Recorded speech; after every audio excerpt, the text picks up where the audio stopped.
A'udzubillahi minasyaitonirrajim. Bismillahirrahmanirrahim. Assalamualaikum warahmatullahi wabarakatuh. Sebelum kita pergi dengan lebih lanjut, kita buka majlis dengan umur kitab Al-Fatihah. A'udzubillahi minasyaitonirrajim. Bismillahirrahmanirrahim. Alhamdulillahirabbil alamin. Ar-Rahmanir-Rahim. Maliki yaumiddin. Iyyaka na'budu wa iyyaka nasta'in. Ihdinas siratal mustaqim. Siratal ladzina an'amta 'alaihim ghairil maghdubi 'alaihim waladdallin. Amin, amin, amin, amin. Alhamdulillah, bersyukur kita kehadrat ilahi kerana dengan limpah dan kurnianya dapat kita bertemu lagi pada malam ini untuk sesi kuliah online pada hari ini pada 25 Julai, di mana hari ini akan Ustaz Sinar, saya sudah start recording. Okey, saya dah start recording, alhamdulillah. So di mana kuliah pada hari ini akan dibentangkan oleh Ustaz Sinar yang bertajuk kuliah tadabbur ayat-ayat ruqyah. Cuma kali ini sesi kedua saya tak kurang sihat sikit. Suara saya masih lagi serak-serak batuk. Jadi saya nak rehatkan suara saya. So pada malam ni saya tidak menyampaikan kuliah. Saya hanya akan menjadi moderator dan insya-Allah saya hanya akan bersama dengan tuan-tuan dalam sesi soal jawab sahaja. Okey, so yang mana yang ada soalan boleh bersedia dengan soalan, insya-Allah di penghujung sesi kuliah kita akan ada sesi soal jawab lah. Okey. So dari segi penyampaian kuliah pada malam ni hanya ada satu slot sahaja yang akan dibentangkan oleh Ustaz Sinar. Disebabkan keadaan kesihatan dan suara saya masih lagi serak-serak. Jadi saya nak rehatkan suara saya 2-3 hari sebab saya dah cuba buat ruqyah juga, tapi suara saya mengganggu sedikit penyampaian saya, tak selesa. So start daripada semalam, hari ini dan esok mungkin saya nak berehat sekejap dari merawat orang untuk bagi suara saya betul-betul pulih balik. So tanpa saya membuang masa dengan lebih lanjut, saya menyerahkan majlis kepada Ustaz Sinar untuk meneruskan sesi kuliah. Terima kasih Coach. Alhamdulillah Rabbil Alamin. Bersyukur kita kepada Allah kerana dipertemukan lagi pada majlis ilmu malam ini. Jika mengikut hadis, di mana ada majlis ilmu, orang berkumpul untuk belajar ilmu yang selaras dengan Islam, para malaikat juga akan datang ikut serta ke majlis ilmu tersebut dan mendoakan orang-orang yang hadir pada majlis ilmu tersebut. Semoga kita termasuk dalam kumpulan yang menghadiri majlis ilmu yang didoakan malaikat dan majlis ilmu yang dirahmati dan diredai oleh Allah. Alhamdulillah. Pada malam ini, satu yang special, kuliah kita berkenaan tadabbur ayat-ayat ruqyah. Sebelum ini ada kuliah kita berkenaan dengan tadabbur ayat-ayat Al-Quran secara umum. Kali ini kita akan melihat khusus kepada tadabbur ayat-ayat ruqyah. Dan semoga sahabat kita, Coach Kamarul, sembuh dengan segera agar beliau dapat meneruskan kegiatannya selain bekerja sebagai seorang jurutera engineer, juga untuk beliau dapat menolong masyarakat setempat, masyarakat di Malaysia untuk merawat pesakit dan yang lebih utama untuk berdakwah kepada pesakit untuk memilih ruqyah syariah dan meninggalkan rawatan-rawatan yang bercanggah dengan ajaran Islam dan rawatan-rawatan yang meragukan. Nampak macam rawatan Islam tapi ada campur dengan unsur-unsur luaran bukan Islam yang boleh kalaupun tidak haram tapi ia meragukan. Sekarang saya akan buka slide.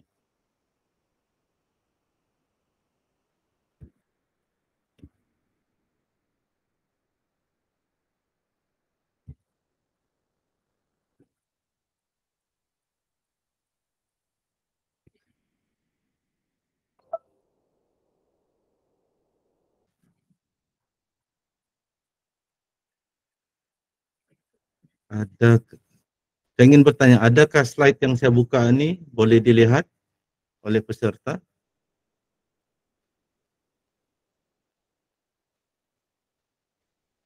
Okey, saya cuba buka semula slide.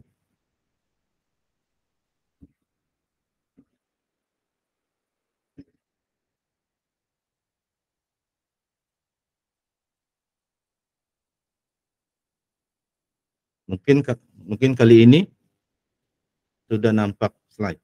Okey, alhamdulillah. Kita akan syukur kita akan bermula grup Telegram Rawatan Islam. Ringkasannya GTRI mempersembahkan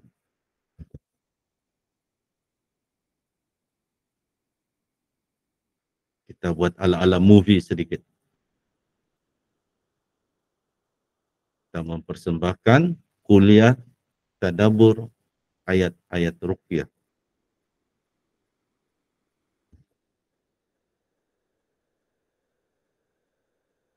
Kepada pendahuluan dahulu. Ayat-ayat ruqyah ada 20 kelompok yang biasa dibaca oleh peruqyah. Setiap aliran atau perguruan mungkin ada ayat-ayat yang digunakan untuk merawat selain daripada 20 kelompok yang akan kita tadabbur pada malam ini.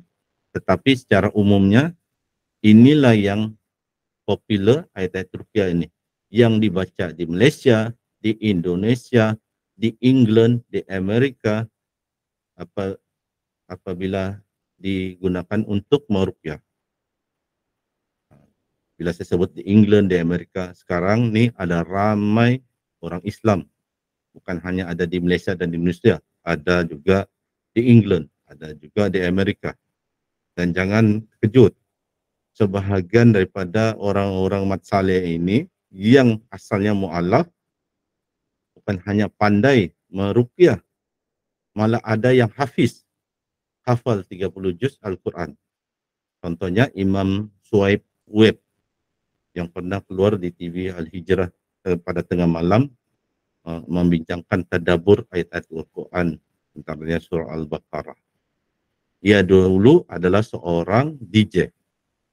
Dia masuk Islam, belajar di Universiti Al-Azhar dan kini menjadi Al-Hafiz.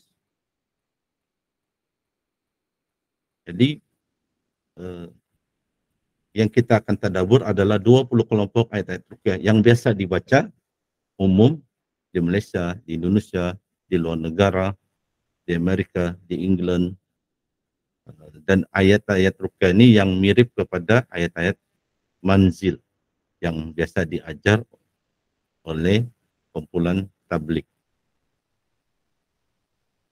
Ada yang biasa membaca ayat-ayat ruqyah tanpa merenungkan maksud ayat-ayat tersebut.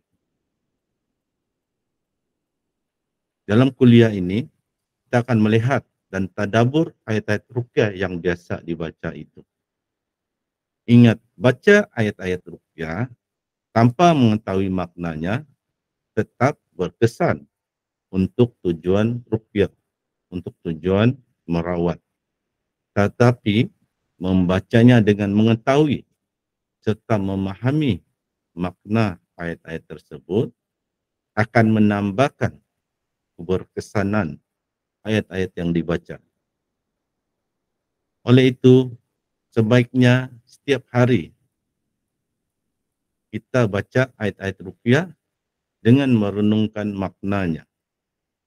Agar apabila suatu masa kelak kita ingin merawat pesakit, ada pelajar di sekolah kita yang kena histeria ataupun keluarga kita yang tiba-tiba sakit di tengah malam, kita boleh baca ruqyah dengan lebih khusyuk, dengan lebih fokus apabila kita setiap hari dah biasa baca ayat-ayat ruqyah itu dan merenung makna ayat-ayat ruqyah itu. Kita baca juga terjemahannya. Itu yang lebih baik. Dan malam ini kita akan buat dua bahagian. Kuliah tadabbur ayat-ayat ruqyah ini kita buat dua bahagian. Bahagian pertama kita akan sampaikan kuliah tadabbur pada malam ini sehingga mungkin 10-15 atau 10-20 menit dan kita akan berhenti. Kita akan berhenti untuk kita masuk sesi soal jawab. Dan bahagian ayat-ayat lain yang kita belum uraikan, belum sentuh, belum bincang pada malam ini, kita akan bawa kepada kuliah akan datang di bahagian kedua, part 2. Begitu cara dia. Sebab walaupun malam ini saya cuba berikan secara ringkasan, tetap dia ambil masa sebab ada 20 kelompok ayat. Dan apabila telah selesai kita tadabbur ayat-ayat ruqyah ini, mungkin kita akan adakan pada masa akan datang satu kuliah khusus, kuliah khas untuk peserta yang hadir tadabbur ayat-ayat ruqyah. Kita baca bersama-sama ayat-ayat ruqyah tersebut. Cuma yang lain tutup baca di rumah masing-masing, tutup mikrofon Google Meet. Seorang saja yang akan membaca dan selepas selesai membaca, yang akan membaca, contohnya kalau saya membaca dan saya akan mengatakan saya ijazahkan ayat-ayat ruqyah tersebut dan masing-masing di rumah masing-masing yang menghadiri secara Google Meet akan mengatakan saya terima atau qabiltu ijazah tersebut. Dan semoga dengan cara ini walaupun tidak sempurna, walaupun tidak berhadapan secara fizikal, moga-moga ia menjadi pendorong, menjadi motivasi kepada yang hadir untuk belajar lebih lanjut tentang ayat-ayat ruqyah. Dan jangan heran, jangan terkejut apabila kita belajar ayat-ayat ruqyah dari seorang guru yang mengajar dengan memang niat mengajar, bacaan kita lebih nampak kesan dia. Tidak semestinya, tapi ada masa karena keberkatan kita belajar ilmu ruqyah itu, Allah bagi kita belajar sedikit dapat banyak, belajar sedikit tapi kesannya sama seperti orang belajar setahun, 2 tahun, 3 tahun. Ini semua kuasa Allah. Kiranya Allah merahmati majlis ilmu itu, insya Allah kita akan dapat keberkatan daripada belajar walaupun sedikit, walaupun singkat. Oke, seterusnya. Ini adalah senarai lengkap 20 kelompok ayat-ayat ruqyah. Ini adalah yang biasa diajar dalam buku-buku ruqyah. Antaranya kitab Syekh Wahid Abdul Salam Bali. Saya sebutkan 20 kelompok, bukan 20 ayat, sebab sebenarnya lebih 20 ayat. Surah Al-Fatihah itu sendiri ada 7 ayat, bukan 1 ayat. Jadi, tapi kalau dikategorikan kepada kelompok, dia ada 20 kelompok. Boleh juga lah untuk tujuan mudah sebut, kita sebutlah 20 ayat. Sebenarnya dia melebihi 20 ayat, sebab ada tu surah penuh. Seperti Al-Fatihah, dalam surah itu ada 7 ayat. Kelompok kedua, yang kedua itu surah Al-Baqarah ada ayat 1 hingga 5. Jadi dia ada lebih 20 ayat, kita sebut 20 kelompok ataupun boleh juga lah untuk tujuan mudah merujuk kita sebut 20 ayat ruqyah. Dan sekiranya ingin susunan ayat ruqyah ini, ingin menghafalnya, ingin membacanya setiap hari dan mudah dibawa, kalau belum hafal, ingin buku yang mudah dibawa apabila meruqyah orang ataupun untuk boleh dibawa ke pejabat untuk dihafal, saya syorkan belilah buku Coach Kamarul Azli. Beliau ada menulis dan menerbitkan buku ayat-ayat ruqyah pembenteng diri, dan susunan ayat-ayat ruqyah itu seperti yang terpapar di skrin Anda. Dan ada lagi tambahan daripada Coach Kamarul dalam buku beliau, termasuk dalam buku itu ada muka surat yang mengijazahkan ayat-ayat tersebut. Oke, seterusnya. Pertama, kita tadabbur surah Al-Fatihah. Saya tidak akan baca ayat surah Al-Fatihah dan juga ayat-ayat lain dalam kuliah malam ini. Saya akan rujuk kepada terjemahannya, itu pun ayat-ayat terpilih untuk dikupas, untuk kita tadabbur. Untuk baca ayat-ayat ruqyah ini kita akan ada sesi lain, kita baca dan kita ijazahkan 20 kelompok ayat tersebut. Dalam surah Al-Fatihah ini sebenarnya kita ada satu kuliah khusus dahulu, khas, satu kuliah lengkap berkaitan surah tadabbur surah Al-Fatihah sahaja. Bolehlah nanti rujuk di channel YouTube Coach Kamarul yang bernama Miftahus Salam. Ada di situ rekaman kuliah khusus tadabbur Al-Fatihah lebih lengkap. Malam ini untuk Al-Fatihah kita akan ulas secara ringkas sahaja, dan saya tidak perlu baca dan tidak perlu baca terjemahnya secara khusus, sebab kita masing-masing biasanya telah menghafal surah Al-Fatihah, sebab surah Al-Fatihah ini adalah surah yang wajib dibaca di dalam solat. Kita terus melihat kepada tadabbur surah Al-Fatihah. Kita akan melihat kepada 3 pembahagian. Pertama, apakah tema ayat dalam surah Al-Fatihah ini? Tema utama surah Al-Fatihah ini adalah ia mengajar berkenaan kekuasaan Allah dan cara berdoa yang betul. Dalam surah Al-Fatihah ini ayat-ayat awalnya adalah ayat memuji Allah. Bismillahirrahmanirrahim, dengan nama Allah yang Maha Pengasih dan Penyayang. Alhamdulillahirabbil alamin. Segala puji bagi Allah, Tuhan seluruh sekalian alam. Kita diajar berkenaan dengan Allah yang sangat berkuasa. Ia adalah Tuhan seluruh alam. Dia menciptakan seluruh alam ni. Alam zahir, alam batin, alam ghaib, alam manusia, alam jin, planet. Semua adalah di bawah kekuasaan Allah. Allah yang cipta, Allah yang tadbir. Kita diajar berkenaan kekuasaan Allah dalam surah Al-Fatihah. Dan juga surah Al-Fatihah ini mengajar kita cara berdoa dengan betul. Intipati dan pengajaran ayat di dalam surah Al-Fatihah. Surah ini mengajar tentang keagungan Allah. Dan surah ini mengajar juga berdoa, memohon petunjuk, hidayah daripada Allah.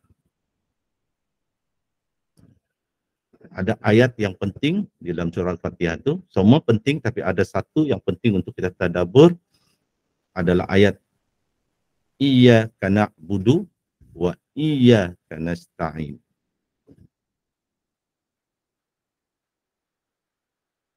Ayat yang kelima, yang bermaksud hanya Engkaulah ya Allah yang kami sembah, dan hanya kepada Engkaulah ya Allah kami meminta pertolongan. Ayat itu mendalam maknanya. Ayat itu mengajar kita cara berdoa kepada Allah. Sebelum kita berdoa, memohon pertolongan kepada Allah, memohon kepada Allah agar menyembuhkan kita, memohon kepada Allah memberi kita rezeki agar bisnes kita maju. Apa dahulu kita buat? Sebelum iyyaka nasta'in, memohon pertolongan Allah, ayatnya apa yang permulaan? Iyyaka na'budu. Hanya kepadamu ya Allah kami memperhambakan diri. Memperhambakan diri dulu kepada Allah, baru berdoa kepada Allah jika ingin doa dimakbulkan. Ikut dulu perintah Allah. Allah perintahkan jangan melakukan syirik, jangan melakukan syirik. Allah larang mendekati ahli sihir, jangan dekati ahli sihir. Allah larang daripada menuntut ilmu sihir, jangan menuntut ilmu sihir. Apabila kita dekati Allah dengan memperhambakan diri kepada Allah, memperhambakan diri bermakna kita ikut perintah Allah dan kita hindari larangan Allah, maka barulah kita berdoa. Kita iyyaka na'budu.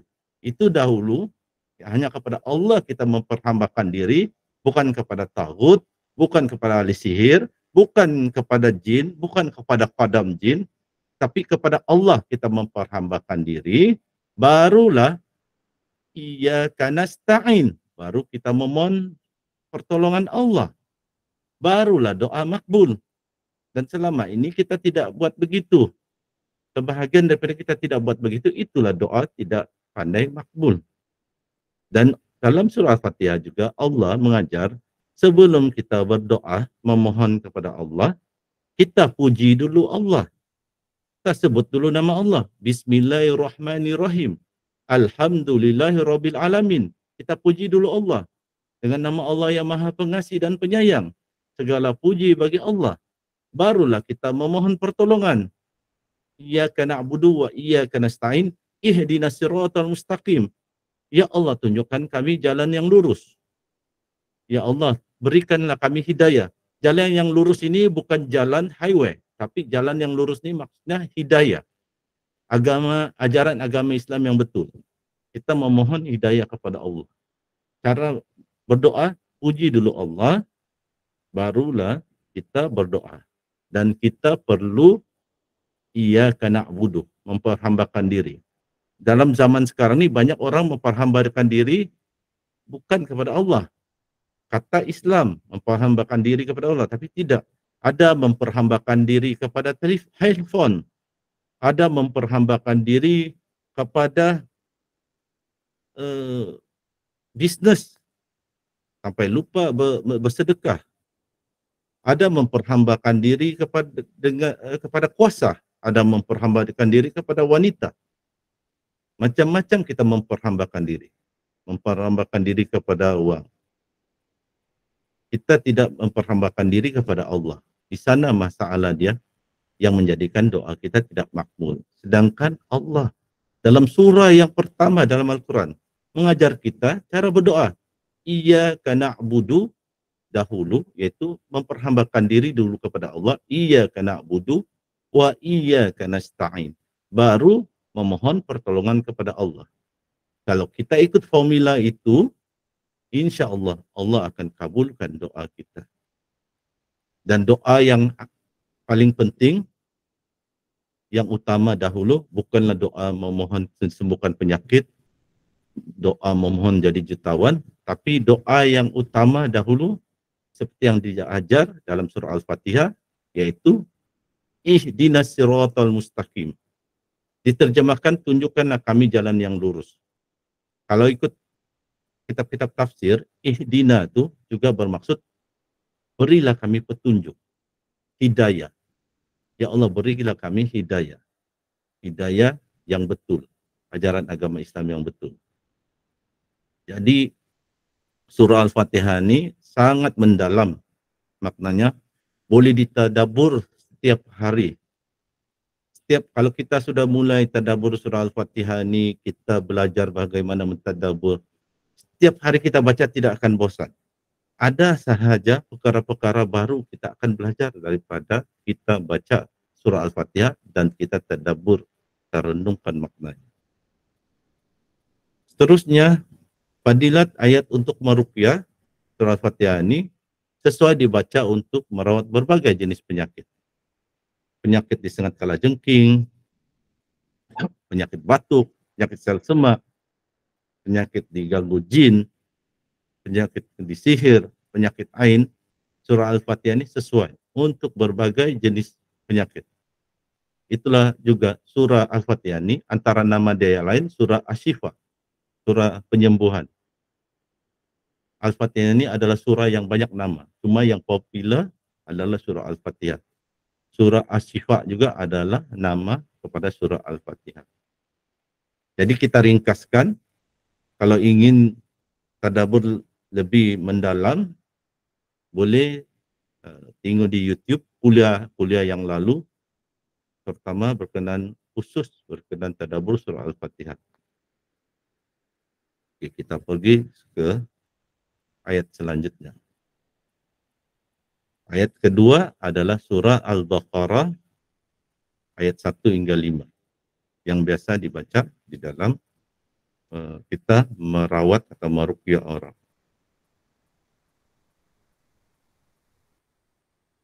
Untuk tadabbur surah Al-Baqarah ini, pertama kita melihat apakah tema ayat 1 hingga ayat 5. Ia berkenaan dengan ciri-ciri orang beriman. Kalau kita lihat terjemahan ayat Quran ini,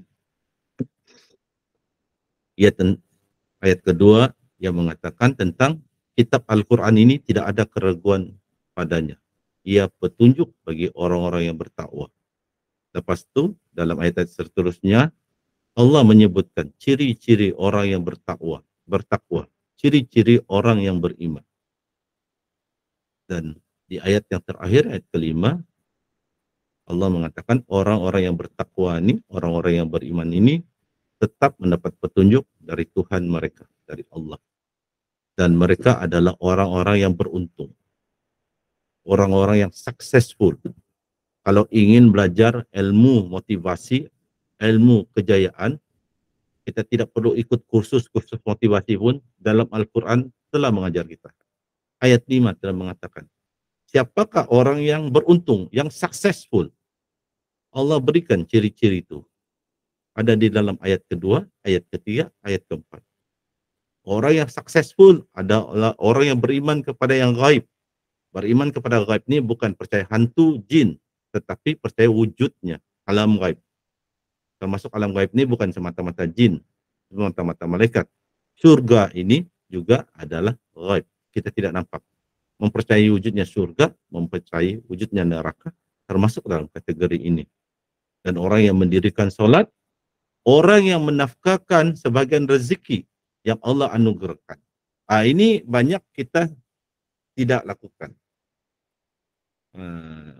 Coach Kabarul dalam kuliah yang lalu ada mengatakan pesakit jika ingin sembuh, menderma, bersedekah, berinfak.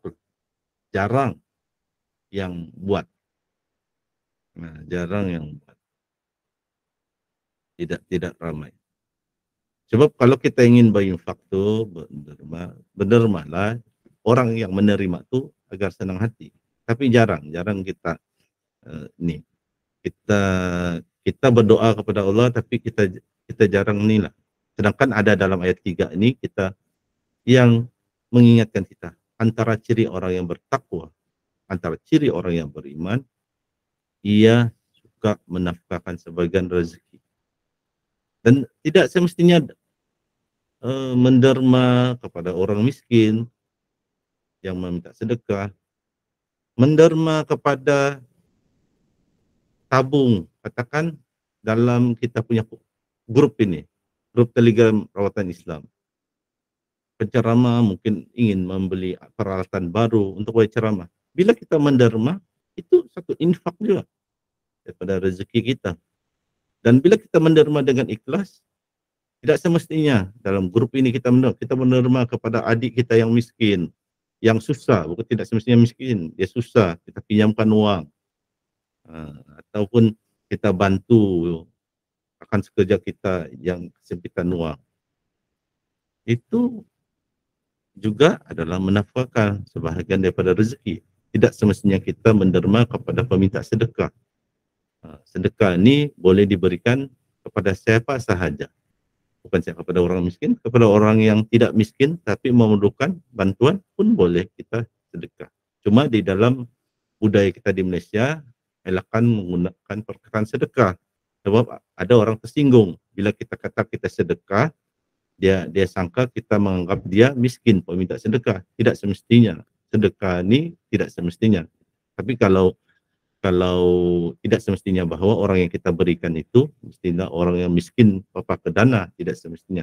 Tapi untuk mengelakkan dari orang tersinggung, kita boleh tukar istilah itu kepada infak dan sebagainya. Jadi ini antara poin penting di dalam surah Al-Baqarah ayat 1 hingga 5. Intipati dan pengajaran ayat adalah orang beriman akan mendapat petunjuk daripada Allah. Itu Allah dah janji di dalam ayat ini.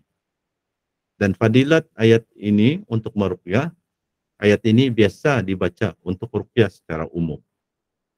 Biasanya kita akan baca bersama dengan yang 20 kelompok yang lain itu ayat ini. Oke, seterusnya kita pergi ke ayat seterusnya. Surah Al-Baqarah ayat 102. Yang ayatnya bermula dengan wattaba'u ma tatlu syayatinu ala mulki Sulaiman. Ada nama Nabi Sulaiman di situ. Dan ini ayat yang populer dalam mana-mana ceramah kalau membincangkan tentang sihir, biasanya ayat ini akan disebut sebagai dalil. Kita akan lihat terjemahannya. Saya tidak akan baca, terjemahannya panjang. Siapa yang biasa baca ayat ini dan biasa buka terjemahan Al-Quran memang akan tahu ayat ini. Saya terus kepada tadabbur dan saya akan pilih ayat apa yang saya ingin tekankan atau highlight yang perlu kita renungkan. Tadabbur surah Al-Baqarah ayat 102 ini, tema ayat ini, tema intipati dia, tema dia utama dalam ayat ini adalah larangan mempelajari ilmu sihir. Itu tema ayatnya. Jangan belajar ilmu sihir. Dan intipati atau pengajaran ayat ini ada banyak. Dalam ayat ini ada kisah Harut dan Marut.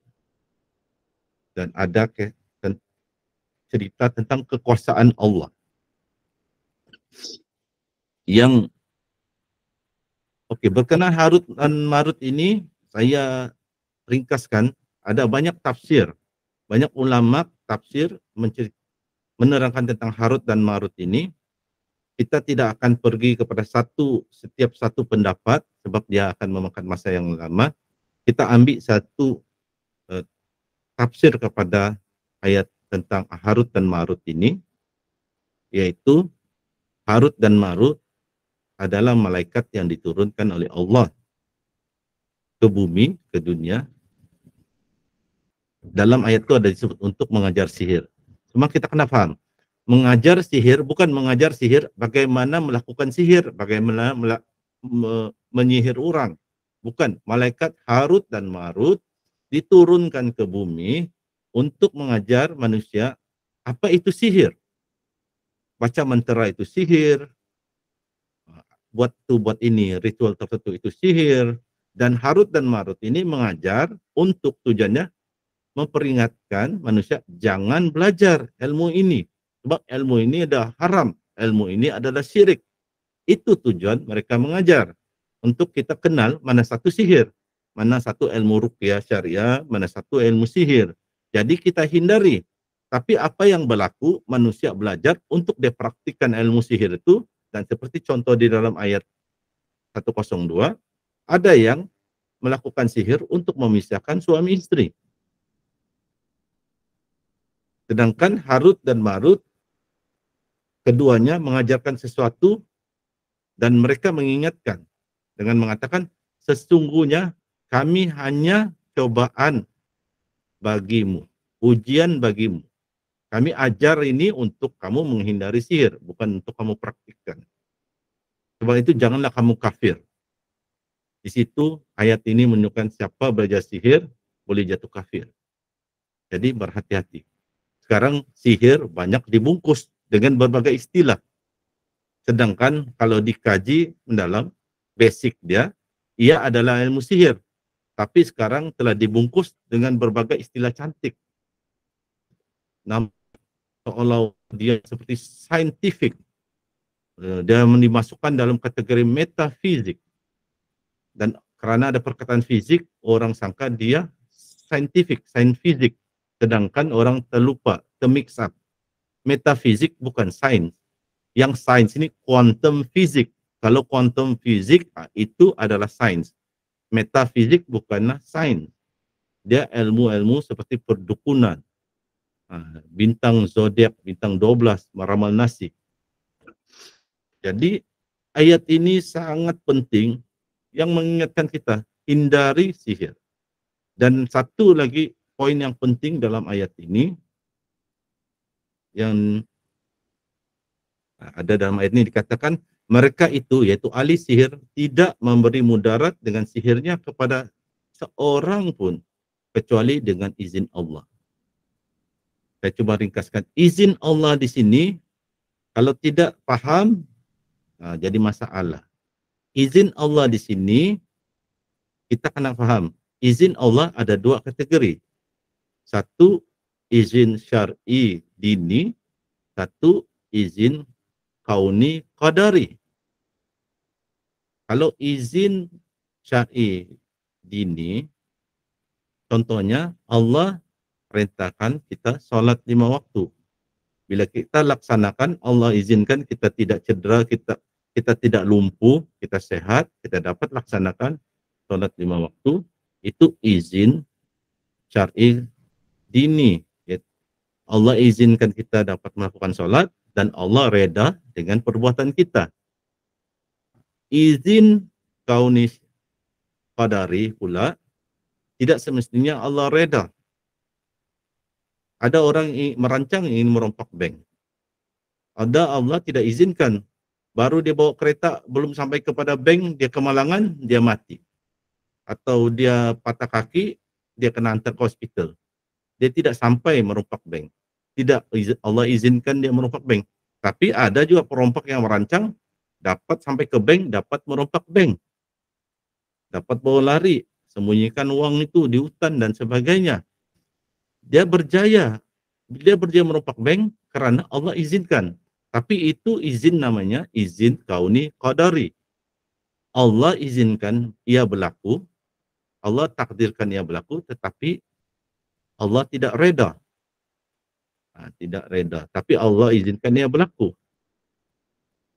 Seperti ada orang ambil pistol, tembak seseorang. Kalau Allah tidak izinkan orang itu kena tembakan itu, dia mungkin tembakan itu miss, orang itu masih hidup yang ditembak. Tapi kalau Allah izinkan orang itu menembak, peluru dia betul-betul kena di kepala orang yang dia tembak, orang itu mati. Itu izin kauni qadari. Kalau orang yang dia tembak itu orang baik, seorang ulama, bermakna orang yang menembak itu salah. Tapi Allah izinkan, bukan semestinya Allah reda, tapi Allah telah takdirkan. Jadi itulah yang dimaksudkan di dalam ayat 102.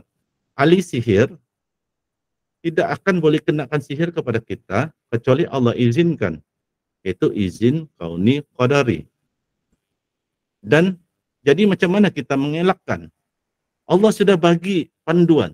Kalau Allah izinkan baru kena. Allah tidak izinkan tidak kena.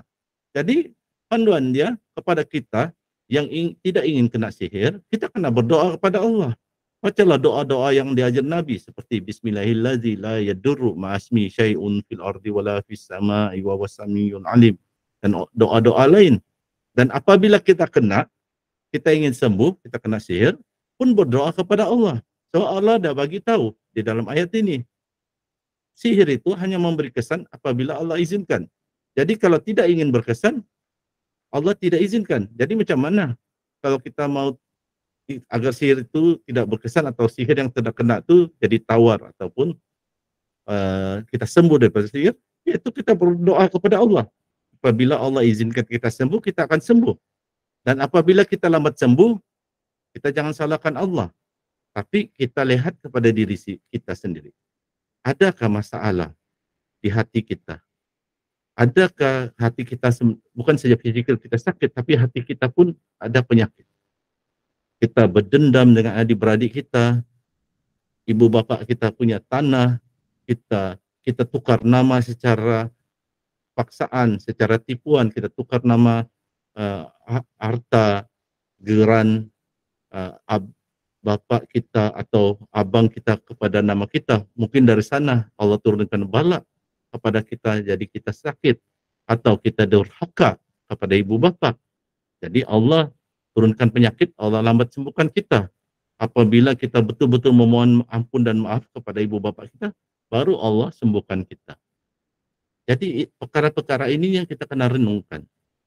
Jadi saya ringkaskan takat ini untuk ayat ini. Fadilat ayat untuk meruqyah pula, ayat 102 surah Al-Baqarah ini selalu dibaca untuk merawat penyakit berat, terutama sihir. Ada perawat membaca ayat ini untuk merawat sakit akibat sihir tafrik, sihir pemisah. Sebab dalam ayat ini ada disebut tentang orang belajar sihir untuk memisahkan suami istri.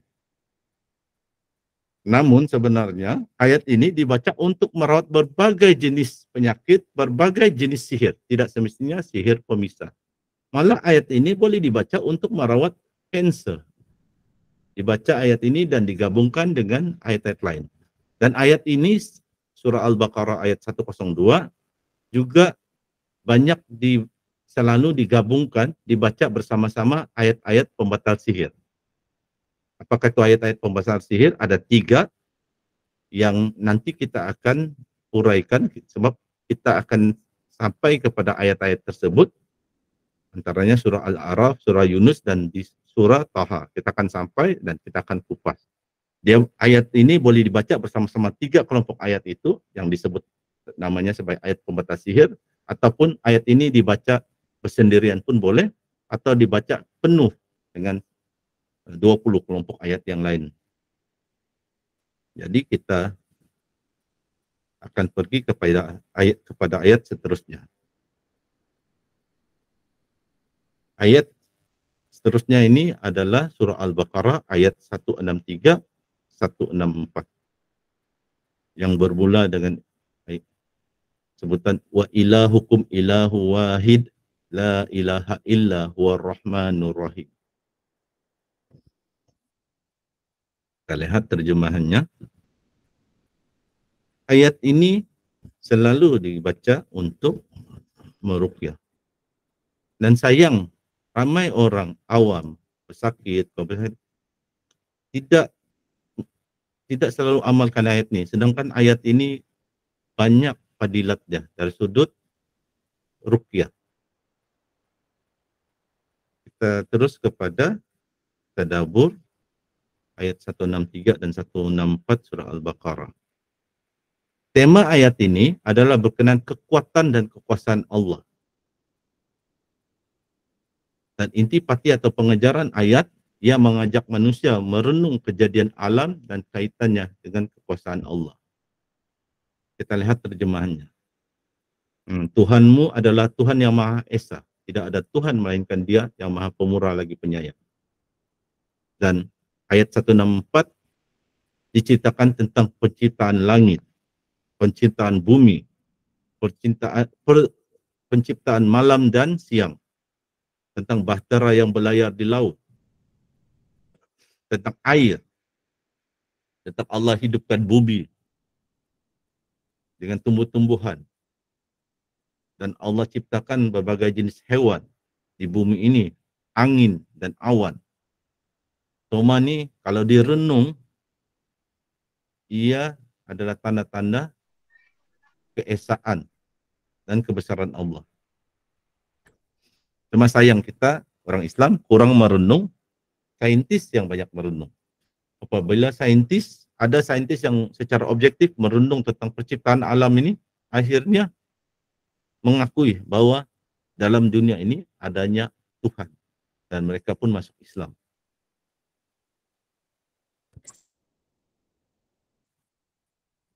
Jadi ayat ini adalah baik untuk kita renungkan dan baik untuk kita jadikan ayat untuk dibaca untuk berdakwah, terutama berdakwah kepada jin yang merasuk.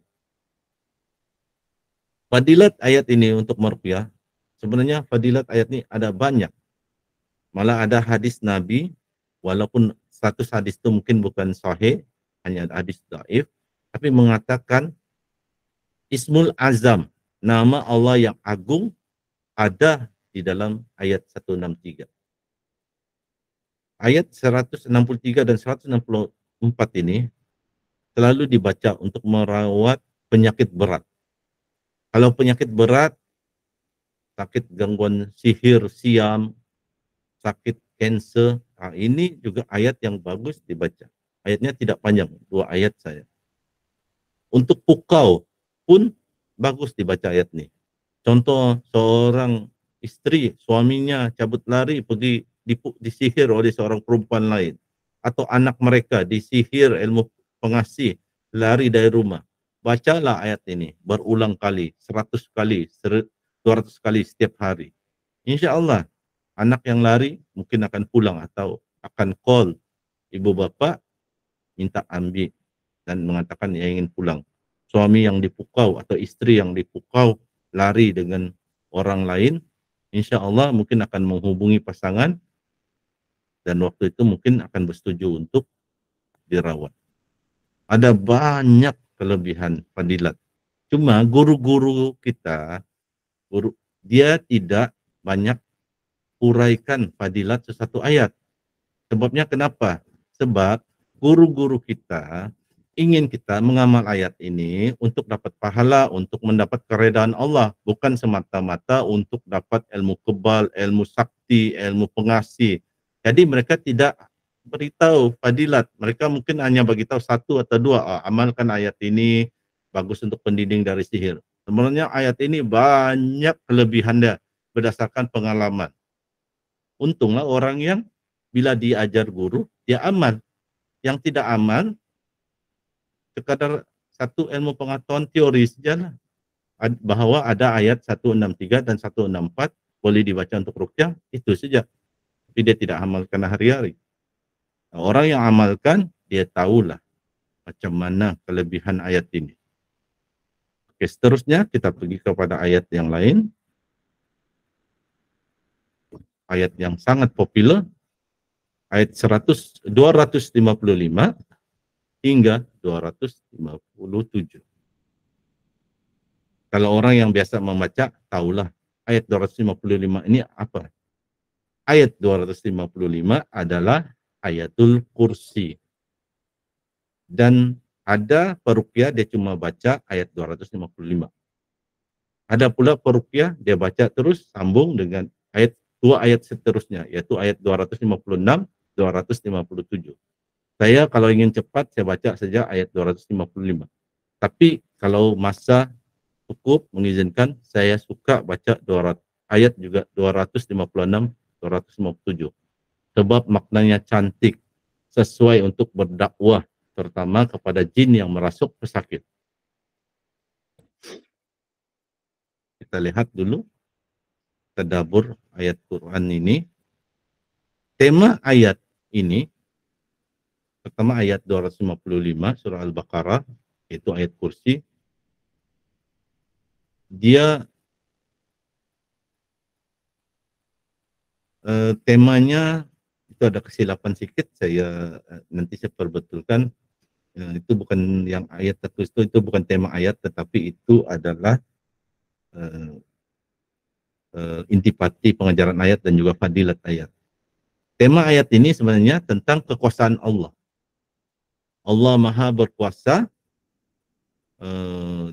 Ayat ini dan ayat ini, itulah ayat ini juga disebut ayat yang paling agung di dalam surah-surah ayat Al-Quran, sebab ia mengatakan tentang kekuasaan Allah. Allah Maha berkuasa, ilmu Allah meliputi seluruh alam, langit dan bumi, dan Allah yang menguasai alam ini. Dan intipati pengajaran ayat ini, ilmu dan kekuasaan Allah meliputi langit dan bumi. Bermakna perlindungan Allah adalah yang terbaik. Jadi mohonlah perlindungan Allah. Ada orang tidak ingin mohon perlindungan Allah, tapi mereka mohon perlindungan dengan sesuatu yang dinamakan taghut. Kalau kita tengok terjemahan, pertama ayat 256 dan 257. 256 dikatakan tidak ada paksaan dalam agama Islam.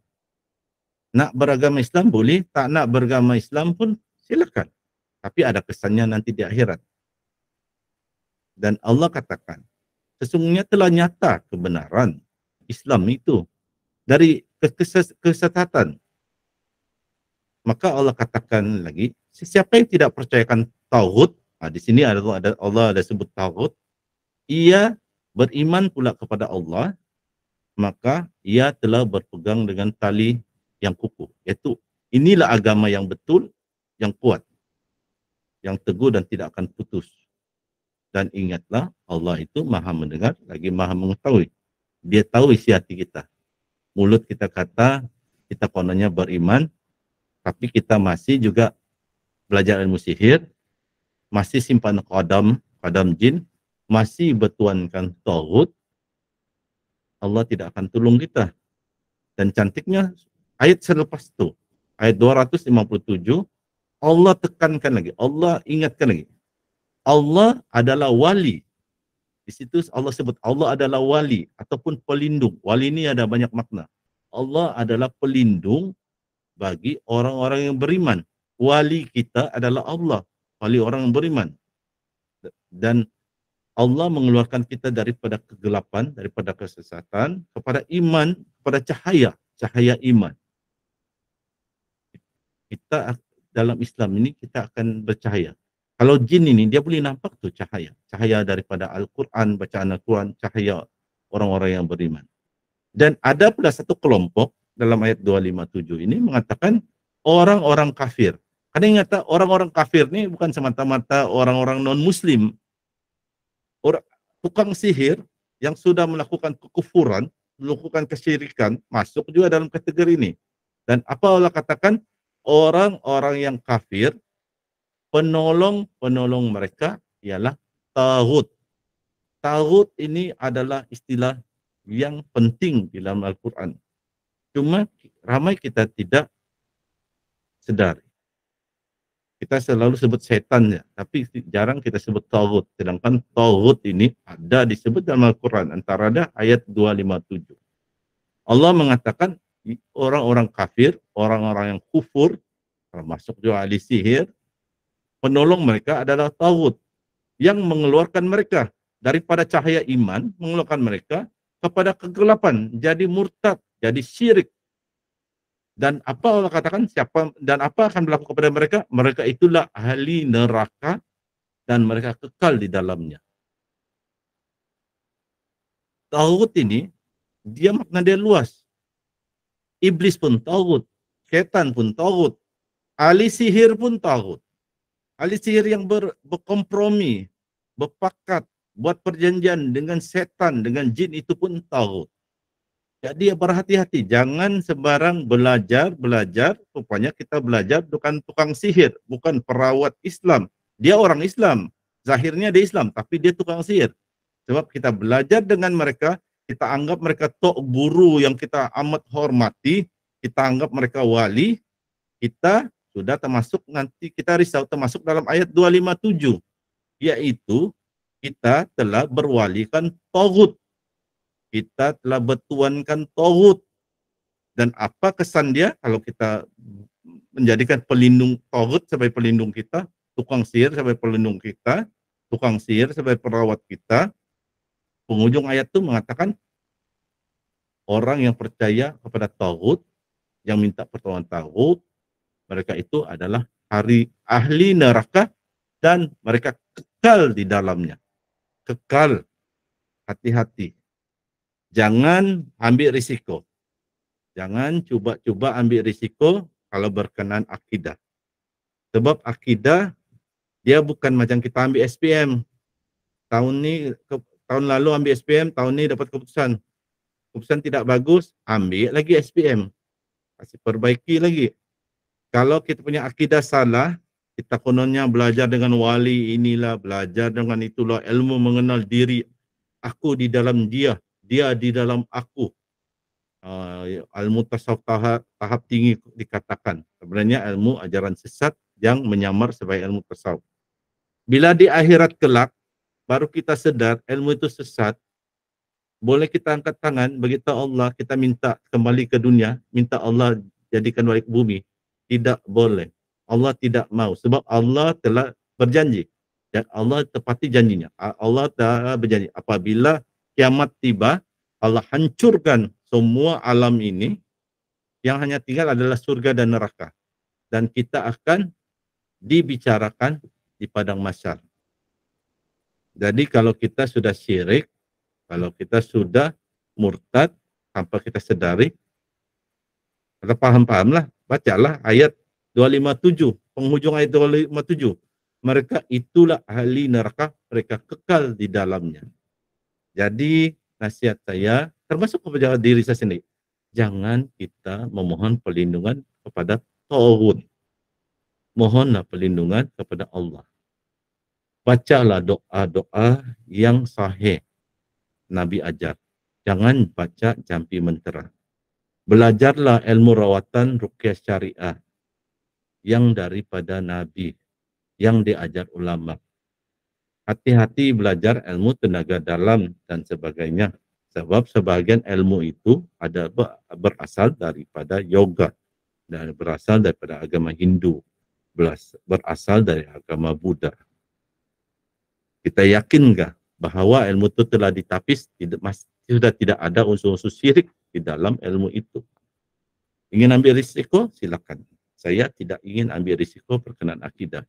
Lebih baik saya belajar ilmu ruqyah syariah. Lebih saya yakini. Oke, seterusnya.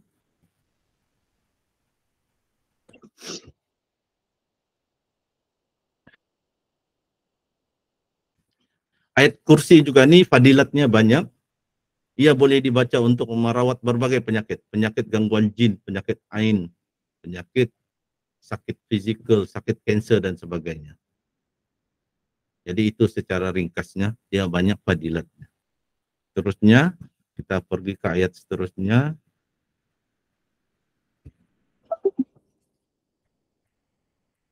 Ayat 285 hingga 286. Ayat ini pun memang popular, selalu dibaca apabila ada majlis tahlil dan bacaan Yasin. Kalau ada orang meninggal, ayat ini memang selalu dibaca. Orang selalu sebut ayat amanah rasuluh, sebab ia bermula dengan ayat amanah rasuluh. Amanah rasuluh bima unzila ilaihi min rabbihi wal mu'minun. Nah, jadi orang-orang kita di kampung, orang-orang tua kita selalu sebut ayat amanah rasuluh. Ayat ini ada banyak hadis tentang ayat ini. Ayat ini kita akan lihat kepada tadabbur. Tema ayat ini adalah berkenan keimanan dan berdoa kepada Allah. Intipati dan pengajaran ayat ialah orang-orang beriman perlu taat kepada perintah Allah dan Rasul. Dan kita perlu berdoa memohon ampun, rahmat dan pertolongan Allah. 3 perkara ini yang kita perlu berdoa selalu. Mohon ampun, mohon rahmat, dan mohon pertolongan. Selalu kita berdoa minta sembuh. Sembuh dari sakit depression, sembuh dari sakit lumpuh. Kita lupa ayat ini mengajar minta doa dulu kepada 3 benda basic ini, yaitu mohon ampun dulu. Mungkin kita ini sakit lumpuh, sakit kena sihir, kena ain, sebab kita ini banyak dosa. Jadi mohon ampun dulu. Mohon ampun dulu. Lepas sudah mohon ampun, insya Allah Allah ampunkan dosa kita. Mohon rahmat. Minta Allah datangkan rahmatnya kepada kita. Mungkin sebab kita mungkin ada pernah durhaka kepada ibu bapa, jadi Allah tidak turunkan rahmatnya kepada kita. Buat bisnis asik rugi ya, buat bisnis asik rugi. Ikut kursus motivasi macam-macam, kursus positive thinking, law of attraction, tetap juga bisnis kita tidak maju. Duit bayar yuran telah beribu-ribu ringgit habis, tidak juga maju sebab kita lupa memohon rahmat. Setelah memohon ampun dan memohon rahmat, baru memohon pertolongan Allah. Dan ada diajar di dalam ayat 285 dan 286. Ayat 285 itu berkenaan dengan keimanan. orang beriman kepada Allah, kepada Rasulnya. Dan di dalam ayat itu ada mengatakan, bila orang beriman, dia akan kata, kami dengar dan kami taat. Allah perintahkan sesuatu, kami dengar dan kami taat. Mungkin kita tidak dapat tunaikan perintah-perintah Allah ini dengan sempurna sebab kita manusia. Ada juga melakukan kesilapan, tapi tetap kita dengar. Kita katakanlah kita ini mungkin samsing kah, masih ada orang kaki judi, hisap dada, tapi kita tahu benda itu salah. Jadi kita nafsu kita manusia biasa masih ikut nafsu. Yang malangnya ada orang tidak sedar dia salah. Dia pergi berguru dengan ajaran sesat, guru ajaran sesat. Dia pergi belajar ilmu sihir, tapi dia kata, oh ini bukan sihir, ini ilmu tenaga dalam, ini ilmu dari Jepun, ini ilmu Reiki, ini ilmu itu, ilmu ini. Dia kata, oh, ini oke nih, selaras dengan ajaran Islam. Itu yang malang, dia tidak sedar. Orang yang buat kesalahan, minum arak, berjudi, makan dada, jadi samsing, dia sedar dia buat salah. Cuma dia masih terpengaruh dengan nafsu dia. Orang begini lebih senang harapannya untuk bertobat. Asalnya jadi ketua samping, lama-lama bertobat, jadilah seorang pendakwah dengan muka bertatu. Sebab dulu dia samsing besar di satu tempat. Tapi orang yang belajar ilmu sesat, belajar ilmu aku di dalam dia dalam aku, belajar ilmu sihir yang dia sangka, ilmu perawatan yang tidak bercanggah dengan Islam, orang begini kita nasihat, dia tidak akan terima nasihat kita. Dia katakan ilmu kita masih rendah, kita belum sedar, kita masih tidak faham. Dia ilmu peringkat tinggi. Orang ini yang kesian, yang malang. Sebab dia tidak sedar dia salah. Dia katakan kita yang bodoh. Kita coba bagi tahu dia kata bodoh, kita yang bodoh. Kita punya ilmu ni level kita terlalu rendah. Kita belum lagi mengenal diri. Dia sudah mengenal diri, itulah dia tidak sembahyang, tidak solat, tidak puasa di bulan Ramadan, tidak solat 5 waktu. Kalau dia nak pergi naik haji, dia tutup mata, kelip mata dia rasa dia sudah berada di Mekah. Orang-orang begini, cobalah nasihat. Cobalah nasihat pengasas Shihab. Dia tu dah cabut lari pergi New Zealand. Kalau mengikut media sosial, dia cabut lari. Beritahulah Shihab bahawa ajarannya salah, tetap tidak salah. Pengikutnya cakap tetap tidak salah. Tetap mereka mengatakan Nabi Muhammad itu adalah Allah. Nauzubillah. Tetap mereka mengatakan Nabi Muhammad tidak beranak dan tidak diperanakan. Tetap mereka katakan Qul huwallahu ahad itu surah Al-Ikhlas itu merujuk kepada Nabi Muhammad. Dia tidak beranak dan tidak diperanakan. Walaupun faktanya menunjukkan Nabi Muhammad ada anak. Ada anaknya nama Ibrahim yang meninggal dunia waktu kecil. Ada nama anaknya Fatimah. Daripada Fatimah inilah yang kawin dengan Sayyidina Ali turun-temurun sampai sekarang. Ada keturunan daripada Nabi Muhammad SAW. Tetap mereka tetap percaya dengan Muhammad Suhaimi, pengasas Shihab yang mengatakan Nabi Muhammad tidak beranak dan tidak diperanakan. Nauzubillah. Ini masalah dia, kalau orang sudah terpukau dengan ajaran sesat, mereka rasa betul. Kita yang salah, kita yang level rendah, belum mengenal diri. Jadi hati-hati, jangan ambil risiko. Jangan ambil risiko berkenaan akidah. Jangan cuba-cuba belajar walau sedikit pun. Sebab start kita belajar, kita minum air pukau dia, atau dia tenung mata kita, terpukau, kesian. Kita akan mengatakan dia betul, orang lain salah. Bukan senang nak sembuhkan orang yang salah dipukau. Sebab dia sendiri rasa diri dia tidak dipukau. Dia tidak ingin dirawat. Bukan senang. Jadi berhati-hatilah. Dan Al-Quran, Allah telah mengajar kita. Antaranya di dalam surah Al-Baqarah ayat 285, 286. Malah di dalam yang ayat 286 itu, Allah juga mengajar kita cara berdoa. Kita berdoa, ya Allah Tuhan kami, janganlah Engkau hukum kami jika kami lupa atau kami tersalah.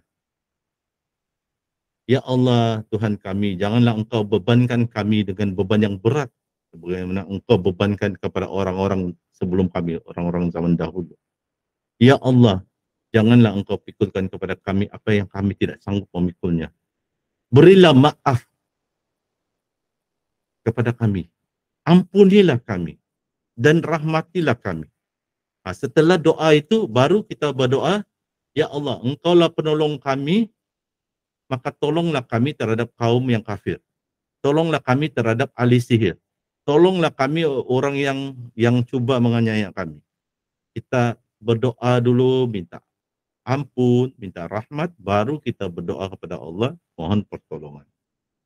Cukup cantik Allah sendiri yang ajar kita doa, bagaimana berdoa kepadanya dengan susunan ayat yang cantik dalam surat 285, 286.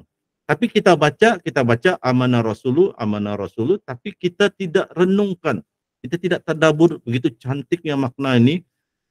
Allah ajar kita bagaimana cara berdoa yang terbaik. Jadi mulailah hari ini apabila baca ayat-ayat Quran, renungkanlah maknanya. Ambillah pelajaran daripada makna. Sebab Al-Quran ini diturunkan untuk mendidik kita, membimbing kita ke jalan yang betul. Ihdinas siratal mustaqim, jalan yang lurus. Inilah, kita tidak perlulah ikut kursus motivasi. Kalau kita belajar tadabbur Al-Quran, banyak motivasi-motivasi ada di dalam Al-Quran yang boleh meningkatkan kita punya diri, motivasi. Bagaimana memotivasi dengan diri untuk melakukan bisnis, motivasi kita untuk dalam hubungan rumah tangga. Ada dalam Al-Quran, tinggal sejak kita tahukah ilmu macam mana nak tadabbur ayat-ayat Al-Quran. Dan sekarang telah banyak guru-guru mengajar bagaimana, dan buku-buku pun ada, bagaimana kita tadabbur Al-Quran. Kita bukan mentafsir Al-Quran. Mentafsir Al-Quran itu adalah kerja ulama. Tapi kita mentadabbur Al-Quran. Dan antara cara mentadabbur, kita baca kitab-kitab tafsir. Sama ada kita baca kitab tafsir yang tebal-tebal, ataupun kita baca tulisan-tulisan ulama yang meringkaskan tafsiran kitab-kitab tafsir Al-Quran. Jadi begitu cara tadabbur. Dan kita telah sampai kepada ikut jam saya 10:22. Jadi saya simpulkan dulu tentang surah Al-Baqarah ayat 285, 286, dan mungkin kita punya kuliah ini mungkin 3 bahagian, 2 bahagian pun tidak cukup. Mungkin akan ada 3 sesi kuliah baru kita boleh habiskan tadabbur ayat-ayat ruqyah ini. Jadi untuk ayat surah Al-Baqarah ayat 285 hingga 286, tema ayatnya adalah berkaitan keimanan dan berdoa kepada Allah. Intipati dan pengejaran ayat ialah orang-orang beriman perlu taat kepada perintah Allah dan Rasul. Perlu berdoa memohon ampun, rahmat dan pertolongan Allah. Fadilat ayat ini untuk meruqyah, ada yang bermula dengan ayat 284. Tapi boleh juga baca daripada ayat 284 ataupun kita boleh baca terus ayat 285 amanah Rasulullah. Ini ayat terakhir dalam surah Al-Baqarah. Jadi bayangkan 20 kelompok ayat ni kalau kita baca terus, kita mungkin dalam 15 minit ke 20 minit boleh selesai kalau bacaan kita agak laju. Kalau tidak laju mungkin 30 minit lah. Kalau dengan ada orang kerasukan, berdialog lagi dengan jin yang merasuk, mungkin sampai 45 minit. Tapi tengok, apabila kita tadabbur, ini baru ringkasan. Kita bukan tadabbur secara mendalam.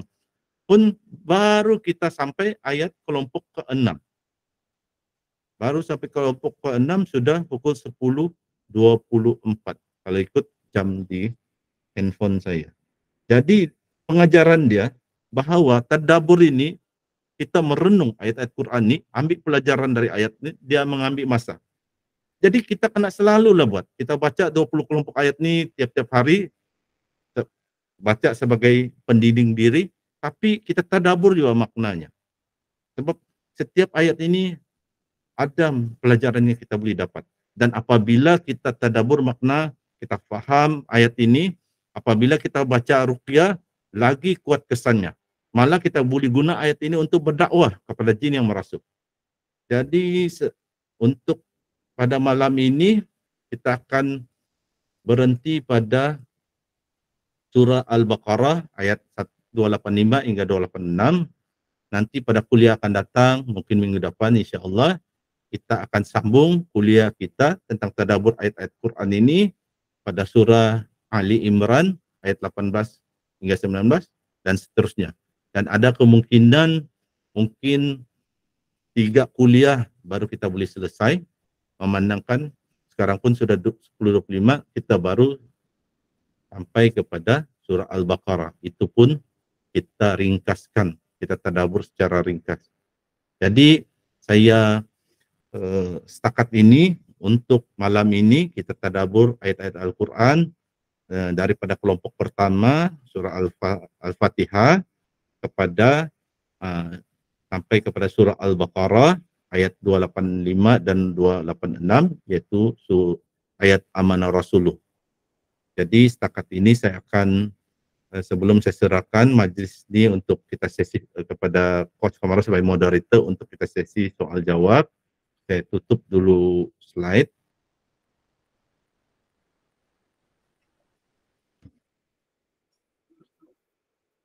Oke, jadi untuk malam ini kita akan bahagikan kuliah kita ini berkenan tadabbur ayat-ayat ruqyah kepada beberapa bahagian. Malam ini bagian pertama, mungkin minggu depan bagian kedua, dan mungkin 3 kali kuliah baru kita dapat selesaikan tadabbur ayat-ayat ruqyah, dan selepas itu mungkin baru kita akan cari satu masa untuk kita bersama-sama membaca ayat-ayat ruqyah ini untuk mendapat keberkatan, dan lepas itu kita akan ijazahkan secara online. Zaman moden ini sukar untuk kita berjumpa berdepan, jadi kita berjumpa secara online. Memanglah bukan yang terbaik, tetapi daripada langsung tidak ada belajar, lebih bagus kita belajar secara online, ada juga manfaatnya. Jadi untuk pada malam ini kuliah kita saya stop setakat ini, tadabbur ayat-ayat Quran. Nanti kita akan sambung pada kuliah-kuliah yang akan datang, dan untuk sesi soal jawab saya serahkan kepada moderator kita, Coach Kabarul Azli. Silakan Coach. Okey, alhamdulillah. Terima kasih kepada Ustaz Sinar atas perkongsian ilmu tadabbur ayat-ayat ruqyah. So dekat sini apa yang kita kena faham sebagai pesakit ataupun sebagai perawat, yang mustahak adalah untuk kita membaca ayat-ayat ruqyah, ayat-ayat Quran. Jika kita tidak hafal maksud dia, tak ada masalah. Yang penting kita secara umum kita tahu makna ataupun apa fadilan ataupun apa kegunaan daripada setiap ayat tu. Setiap ayat-ayat ruqyah tu dia ada fadilat dia, dia ada maksud dia, dia ada menjelaskan tentang sesuatu perkara. So perkara ni lah yang kena para perawat kena faham, para pesakit kena faham. So di saat kita membacakan ayat ruqyah, insya-Allah kesan dia akan lebih optimum, lebih baik. Okey, kita akan teruskan kepada sesi soal jawab. Jika ada soalan, boleh type soalan, insya-Allah. Soalan tak ada masalah, sama ada nak terkait dengan topik hari ini, tadabbur ayat-ayat ruqyah, ataupun apa-apa soalan yang terkaitan dengan rawatan Islam juga boleh. InsyaAllah sama ada saya ataupun Ustaz Sinar yang akan membuat penjelasan, insyaAllah. Sekali lagi, jika ada soalan boleh type soalan. Selain daripada itu juga suka saya nak memperingatkan bahawa kuliah online kita ini adalah secara mingguan dan kuliah ini adalah percuma. Okay? Kami, saya dan Ustaz Sinar tidak menetapkan sebarang kadar bayaran, namun jika tuan-tuan dapat memberi sedikit sumbangan, infak ataupun hadiah di atas perkongsian ilmu ni, amatlah kami berbesar hati. So di mana sumbangan infak dan hadiah daripada tuan-puan tu akan saya ataupun Ustaz Sinar akan gunakan untuk menyediakan slide-slide di kuliah di masa akan datang. Di samping tu juga boleh juga Ustaz Sinar dan saya menggunakan sedikit sumbangan tersebut untuk membeli beberapa peralatan untuk mengadakan kuliah online ni. So mungkin nak kena beli mic dan sebagainya. So insyaAllah nanti tahun depan saya punya Google Meet ni dia ada akan expired. Start daripada bulan 2 tahun depan. Perlu subscribe yang baru. So perlu ada macam last year, this year ada orang sponsor. So insyaAllah kita mencari jugalah sumbangan-sumbangan untuk tahun depan. Saya ulang sekali lagi.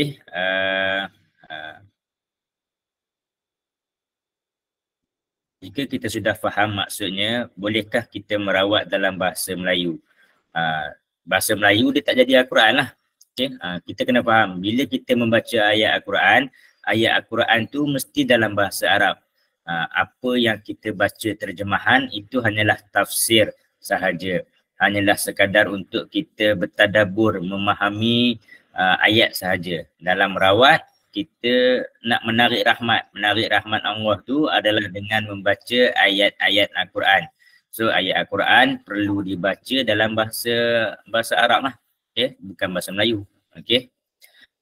Macam mana nak infak? Nanti di dalam grup Telegram. Grup Telegram nanti saya dan Ustaz Sinar akan beri nombor akaun. Nombor akaun tersebut adalah nombor akaun Ustaz Sinar. Nanti sumbangan infak tu akan disalurkan ke akaun Ustaz Sinar. Nanti Ustaz Sinar yang akan membahagikan kepada saya ataupun sebagainya. Okey. Infak tu akan digunakan untuk membuat nota, akan digunakan untuk membeli peralatan. Ustaz Sinar sudah beberapa kali mikrofon rosak, laptop rosak, so nak kena repair, upgrade sedikit peralatan dalam untuk memberikan kuliah. Okey. Jika ada soalan, boleh teruskan soalan. Mungkin Ustaz Sinar ada nak komen soalan tadi tu. Boleh ya Coach. Saya ingin tambah Coach, soalan itu nampak lucu, tapi sebenarnya kalau di peringkat antarabangsa soalan ni biasa ditanya. Sebab ada mu'alaf kan, Mat Saleh, orang putih. Kalau orang Sabah cakap orang putih. Sebab kalau Mat Saleh di Sabah ni pewira ni penentang British. Jadi kalau orang-orang barat ni kita sebut orang putih. Mereka ni ada mu'alaf, mereka tidak berapa hafal ayat Quran. Itulah mereka tanya, bolehkah baca ayat Quran ni untuk kita meruqyah orang dengan baca terjemahannya sajalah dalam bahasa Inggris. In the name of Allah, the beneficent, the merciful, contohnya. Tapi begini, sebelum saya jawab ini soalan, coba dengar. Kalau saya baca ruqyah dalam bahasa Melayu. Contohnya saya baca Al-Fatihah.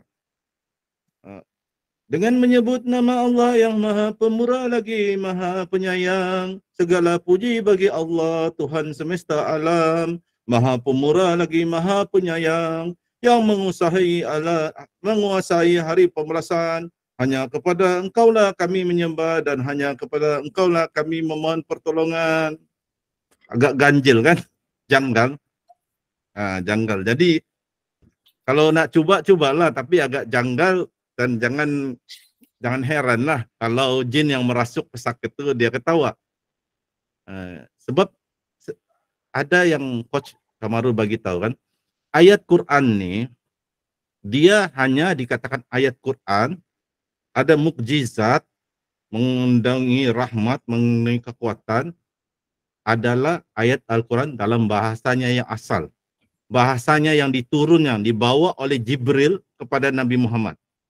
Dan bahasa yang digunakan adalah bahasa Arab. Bukan bahasa Inggris, bukan bahasa Portugis, bukan bahasa Latin, tapi bahasa Arab. Bahasa Arab itulah yang mengandungi mukjizat ayat Quran dalam bahasa asalnya. Bahasa itu yang seperti hadis Nabi. Hadis Nabi kita katakan, ada hadis Nabi mengatakan bahwa alif lam mim itu adalah 3 huruf yang mengandungi, setiap satu huruf itu mengenai 1 pahala dan paling kurang didarab 10. Bermakna apabila kita membaca alif lam mim, kita akan mendapat 3 pahala didarab 10 jadi 30. Dan apabila kita baca Alhamdulillahi Rabbil Alamin. Setiap huruf yang kita baca itu, kita mendapat rahmat, kita mendapat pahala. Tapi kalau kita baca terjemahannya, segala puji bagi Allah, Tuhan semesta alam, kita dapat pahala tadabbur. Kita belajar makna ayat Quran, tapi kita tidak dapat pahala membaca ayat Al-Quran. Dan kesan dia untuk ruqyah tidak akan berlaku. Mungkin adalah sedikit kesembuhan, adalah sedikit kesan, tetapi tidak akan sama dengan kita membaca ayat Al-Quran yang sebenar, seperti mana yang Jibril bawa wahyu itu turunkan kepada Nabi Muhammad. Jadi kesimpulan dia, baca ruqyah perlu dalam bahasa Al-Quran yang asal, yaitu bahasa Arab. Kalau tidak pandai, belajar. Kalau belum dapat guru untuk belajar membaca Al-Quran, belajar dululah sedikit-sedikit, beli Al-Quran yang ada pen digital tuh, dengar bacaan qari, lepas tu kita belajar sebut-sebut sedikit, kita baca rumi-rumi sedikit, tapi akhirnya tetap juga kita kena berguru, belajar baca Quran, dan tetap juga walaupun bacaan kita tajwid tunggang langgang terpelanting sana tajwid tidak cantik, tetap kita baca Quran untuk tujuan meruqyah dengan baca dalam bahasa yang asal, bahasa Arab. Jadi itu tambahan daripada saya serahkan semula kepada Coach Kamarul Azli. Silakan Coach. Okey ya. InsyaAllah kejap.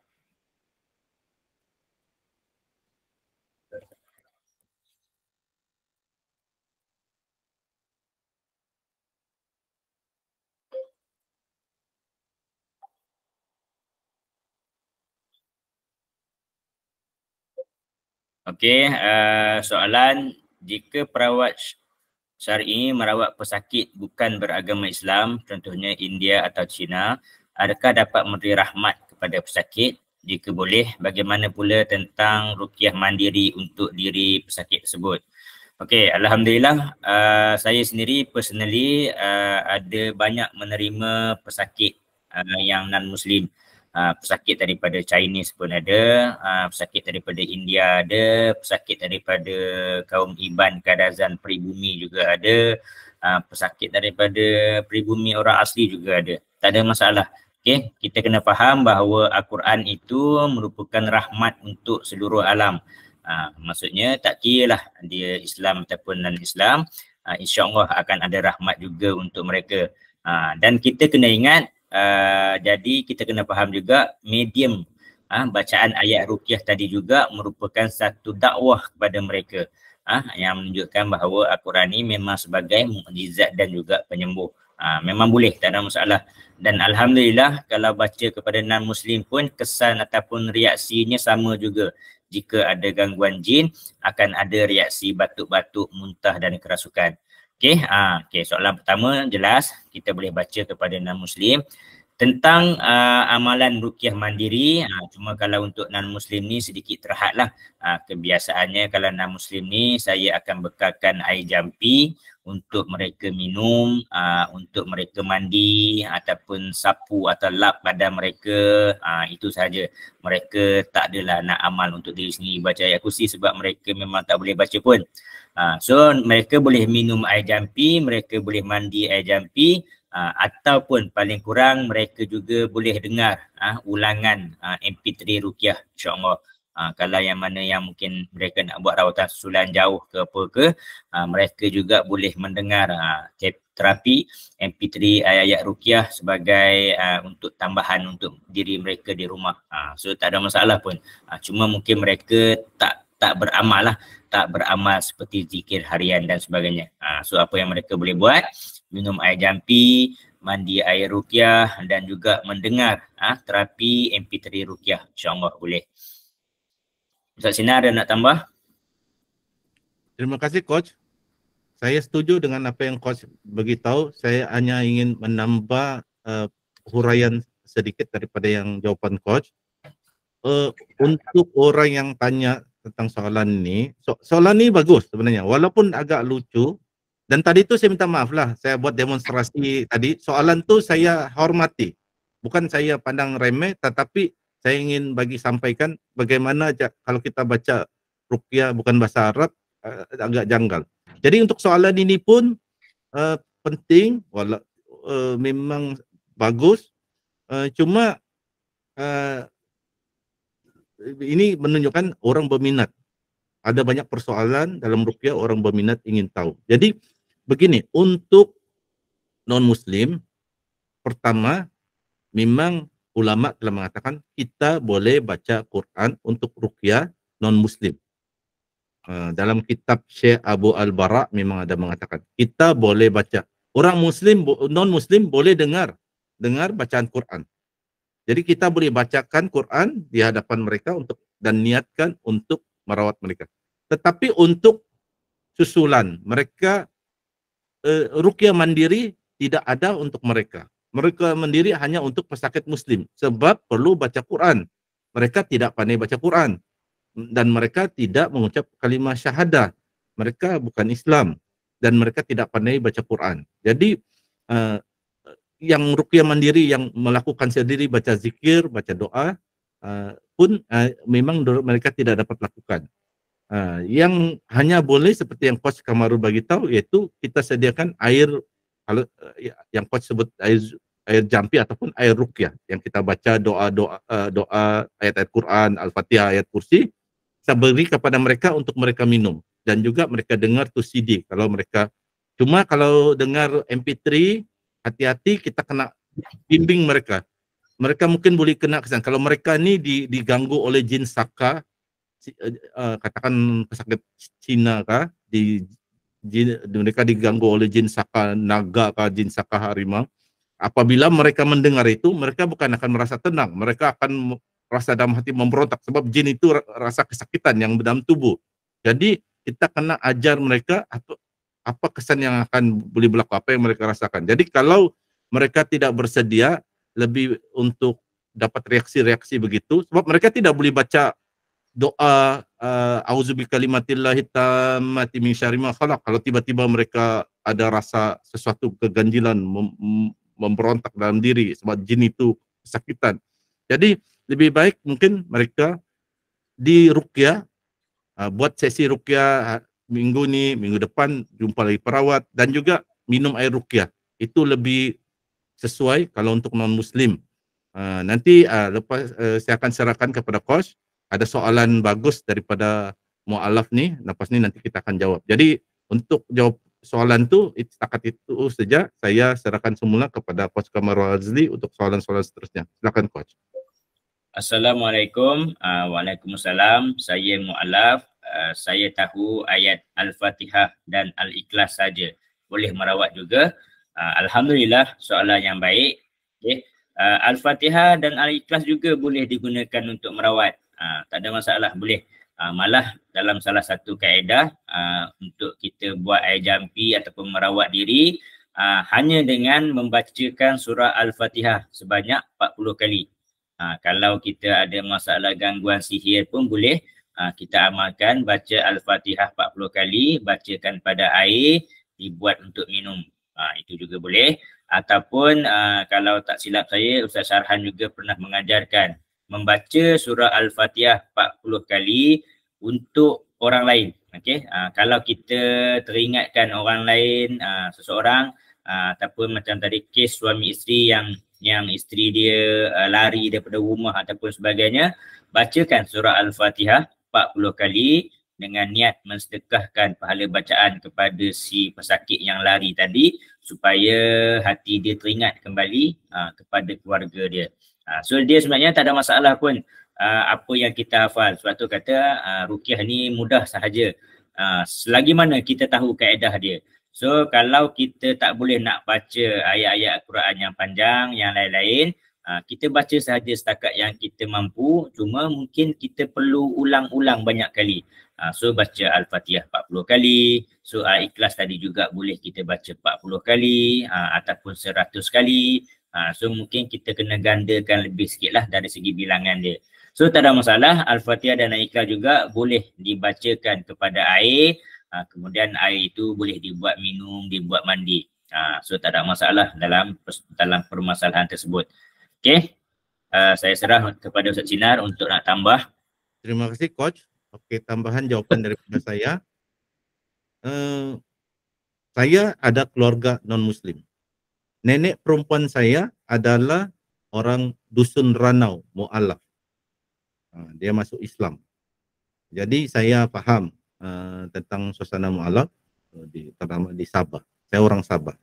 Jadi untuk pendekatan kita nih, pendekatan grup Telegram Rawatan Islam, kami belajar dengan Ustadz Sarhan, dengan beberapa guru lagi, almarhum Ustadz Perdana Ahmad, dengan Ustadz Musdar, ada yang belajar dengan Ustadz Nuruddin Al-Indusi. Aliran kami ini, ruqyah itu mudah. Sebab ruqyah ini adalah ayat-ayat ruqyah ini adalah ayat-ayat Quran. Ayat-ayat Quran ini adalah hak orang-orang Islam. Bukan hanya orang tertentu saja, orang alim ulama saya yang boleh baca Al-Quran, boleh merawat, kita tidak. Asal kita Islam, walaupun kita mu'alaf, kalau kita pandai baca Quran, mana yang ayat kita boleh baca, kita boleh gunakan untuk meruqyah. Sebab ayat-ayat Al-Quran ini adalah syifa. Semua ayat-ayat Quran ini adalah boleh menjadi syifa, penawar kepada kita. Jadi kalau kita cuma hafal dan pandai baca Al-Fatihah dan surah Al-Ikhlas saja, setakat ini ya, mestilah kita belajar untuk mengembangkan ilmu kita, mendalam ilmu kita. Kita baru masuk Islam katakan tahun lalu, kita cuma pandai Al-Fatihah, Al-Ikhlas. Tapi tentulah kita akan menambah ilmu kita belajar lagi baca surah-surah lain kan. Jadi kalau setakat ini kita cuma pandai baca Al-Fatihah dan Al-Ikhlas, itulah yang kita guna untuk merawat anak kita, merawat adik kita, meruqyah istri, meruqyah suami. Itulah yang kita akan gunakan. Tidak masalah. Dan jangan terkejut. Selepas ini kalau kita baca Al-Fatihah, Al-Ikhlas, tapi niat kita untuk meruqyah, anak kita demam, lepas itu kita baca ayat surah Al-Fatihah, Al-Ikhlas, kita tiup di air, bagi minum anak kita sembuh. Jangan terkejut. Sebab bila kita sudah belajar ilmu ini, kita paham, kita pasang niat, insya Allah dengan Al-Fatihah, dengan Al-Ikhlas boleh. Cuma kita tingkatkanlah, tingkatkan, terutama yang orang ingin buka klinik merawat. Takkanlah merawat orang baca 2 ayat itu si Al-Fatihah, surah Al-Ikhlas. Tapi untuk keluarga, tidak hanya tahu Al-Fatihah dan Al-Ikhlas sudah mencukupi untuk meruqyah. Dan jangan terkejut, kalau sudah ikut kursus-kursus kita ini, ikut kuliah, apabila kita rawat, sembuh, ucapkanlah Alhamdulillah, buatlah sujud syukur. Sebab ini ayat-ayat tersebut memang itu ayat-ayat Allah, memang ada mukjizat. Tinggal saya dulu kita tidak berapa paham. Sekarang kami confirm, Coach Kamarul dan saya mengatakan bahwa dengan Al-Fatihah dan Al-Ikhlas pun kita boleh dah meruqyah anak kita, adik kita. Dan jangan ragu, amalkan meruqyah dulu dengan Al-Fatihah dan Al-Ikhlas, insya Allah. Lepas itu kita tambah belajar, tambah, coba baca lagi, coba hafal lagi ayat-ayat lain. Jadi setakat itu tambahan dari saya serahkan semula kepada Coach Kamarul. Silakan Coach. Okey, soalan seterusnya, apakah simptom gangguan kalau sentiasa bermimpi terbang? Okey, saya kalau bab-bab mimpi ni, saya berpegang kepada macam ni sifir dia. Kalau kita sering bermimpi buruk, mimpi pelik-pelik, selalu terganggu tidur, asyik bermimpi sahaja, tidur tak lena, itu menunjukkan kita sedang diganggu. Tak kisahlah apa pun sihir ke, saka ke, santau ke, jin asyik ke, kalau tidur malam kita sering terganggu, bermaksud ada sesuatu yang mengganggu kita. Ada sesuatu yang mengganggu tidur kita. So, terus sahaja berjumpa dengan perawat untuk cek dan buat rawatan. Cuma tak perlu nak difikir-fikirkan sangat apakah maksud di sebalik mimpi tersebut. Mimpi ni apa maksud dia, mimpi ni apa maksud dia. Kita sudah tahu tidur malam kita terganggu. Kita sudah tahu benda tu cuba mengganggu kualiti tidur kita. Mimpi yang pelik-pelik. Okay? So tak perlu nak fikir-fikirkan sangat apa maksud dia. sebaiknya ambillah keputusan untuk segera berjumpa dengan perawat untuk cek dan buat rawatan ruqyah. InsyaAllah itu akan lebih selesai masalah berbanding nak cari apa maksud tafsir mimpi tersebut. Jumpa perawat, buat rawatan saja. InsyaAllah tak akan rugi sedikit pun. Okey, itu jawapan daripada saya. Ustaz Sinar ada nak tambah? Terima kasih Coach. Saya ingin menambah sedikit. Selalu mimpi terbang ini, dia memang adalah petanda ada gangguan jin. Dicampur dengan simptom-simptom lain. Dia bukan satu simptom saja, tidak boleh. Dia dicampur dengan simptom senarai, ada dibuat senarai, simptom-simptom lain. Ia adalah bermaksud orang itu ada gangguan jin. Dan saya tidak akan huraikan gangguan jin macam mana. Cuma yang saya boleh secara ringkas beritahu, kalau mimpi contohnya terbang nih, atau jatuh dari tempat yang tinggi kan, yang tidak pandai sampai ke lantai, jatuh, dia biasanya itu adalah sakit gangguan yang agak berat, yang sesuai untuk dirawat dengan perawat berpengalaman. Boleh juga lah kalau ingin merawat diri sendiri, tapi biasanya pesakit yang ada simptom-simptom begini, dia tidak kurang disiplin untuk melakukan ruqyah mandiri. Dia buat 1 hari saja, lepas itu 2-3 hari, 1 minggu dia tidak lagi buat. Jadi karena kurangnya disiplin, sedangkan itu ada simptom gangguan yang agak berat, jadi lebih baik jumpa perawat, dapatkan rawatan ruqyah dari perawat berpengalaman untuk beberapa sesi. Mungkin 3 sesi, 4 sesi. Lepas daripada itu, barulah waktu itu mungkin cengkaman jin itu sudah berkurang, baru mungkin dapat berdisiplin buat ruqyah mandiri setiap hari. Kalau boleh buat ruqyah mandiri, tapi selalunya pengalaman orang yang kena gangguan yang berat-berat ni, dia kurang disiplin untuk ruqyah mandiri sendiri. Jadi perlu, kesimpulan dia, kalau mimpi itu perlu dapatkan rawatan peruqyah yang berpengalaman, peruqyah, bukan perawat-perawat tenaga dalam dan sebagainya yang daripada ilmu-ilmu campur-campur. Peruqyah berpengalaman seperti Coach Kamarul Azli, seperti Ustadz Ahmad Salihin, dan berbagai lagi. Ada kawan-kawan kita, selalu kita kongsikan senarai nama-nama mereka. Jadi itu tambahan dari saya serahkan semula kepada Coach Kamarul. Silakan Coach. Okey. Soalan seterusnya, dalam grup Telegram sebelum ni ada share berkaitan dengan sihir simbol magic daripada Babylon seperti 111 dan lain-lain huruf Arab. Kebanyakan simbol-simbol ni dia biasanya sama ada daripada ayat Al-Quran yang dipisah-pisahkan. Misalnya Bismillahirrahmanirrahim, Ba, Mim, Alif, Lam, semua tu dipisahkan satu persatu. Ataupun dia orang ambil simbolik nombor-nombor dan sebagainya. Ini biasanya sihir-sihir melalui nombor ni lah. Okay. So dia lebih kepada pecahan-pecahan sihir sahaja. Okay. Dia bukanlah bermaksud huruf Arab ke apa ke. Itu kena lebih tengok balik buku-buku ataupun kitab-kitab yang menerangkan tentang ciri-ciri sihir-sihir, ciri-ciri ataupun sihir melalui wafak-wafak, nombor-nombor, rajah-rajah, gambar-gambar. Itu adalah medium-medium contoh sihir tersebut. Ustaz Sinar ada nak tambah kat situ? Terima kasih Coach. Ada saya ingin menambah, sekiranya soalan tersebut, soalan itu sebenarnya kurang jelas, tapi sekiranya soalan itu bermaksud huruf-huruf yang untuk yang dijadikan sihir ini huruf Arab. Jadi bolehkah huruf Arab ini dijadikan sihir? Bukan, kalau huruf Arab kan huruf Al-Quran.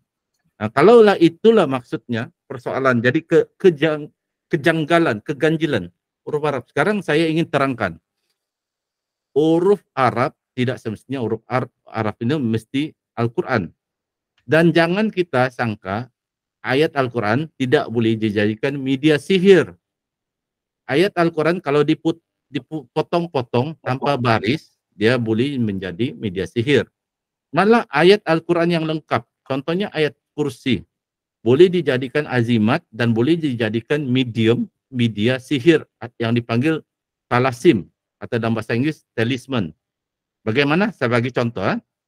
Ayat, ada orang diberilah kononnya azimat, dibungkus kain kuning, kain hitam, kononnya ayat kursi. Betul, tulisan ayat kursi. tapi ditulis dengan darah haid wanita. Atau ayat kursi itu ditulis dengan air kencing.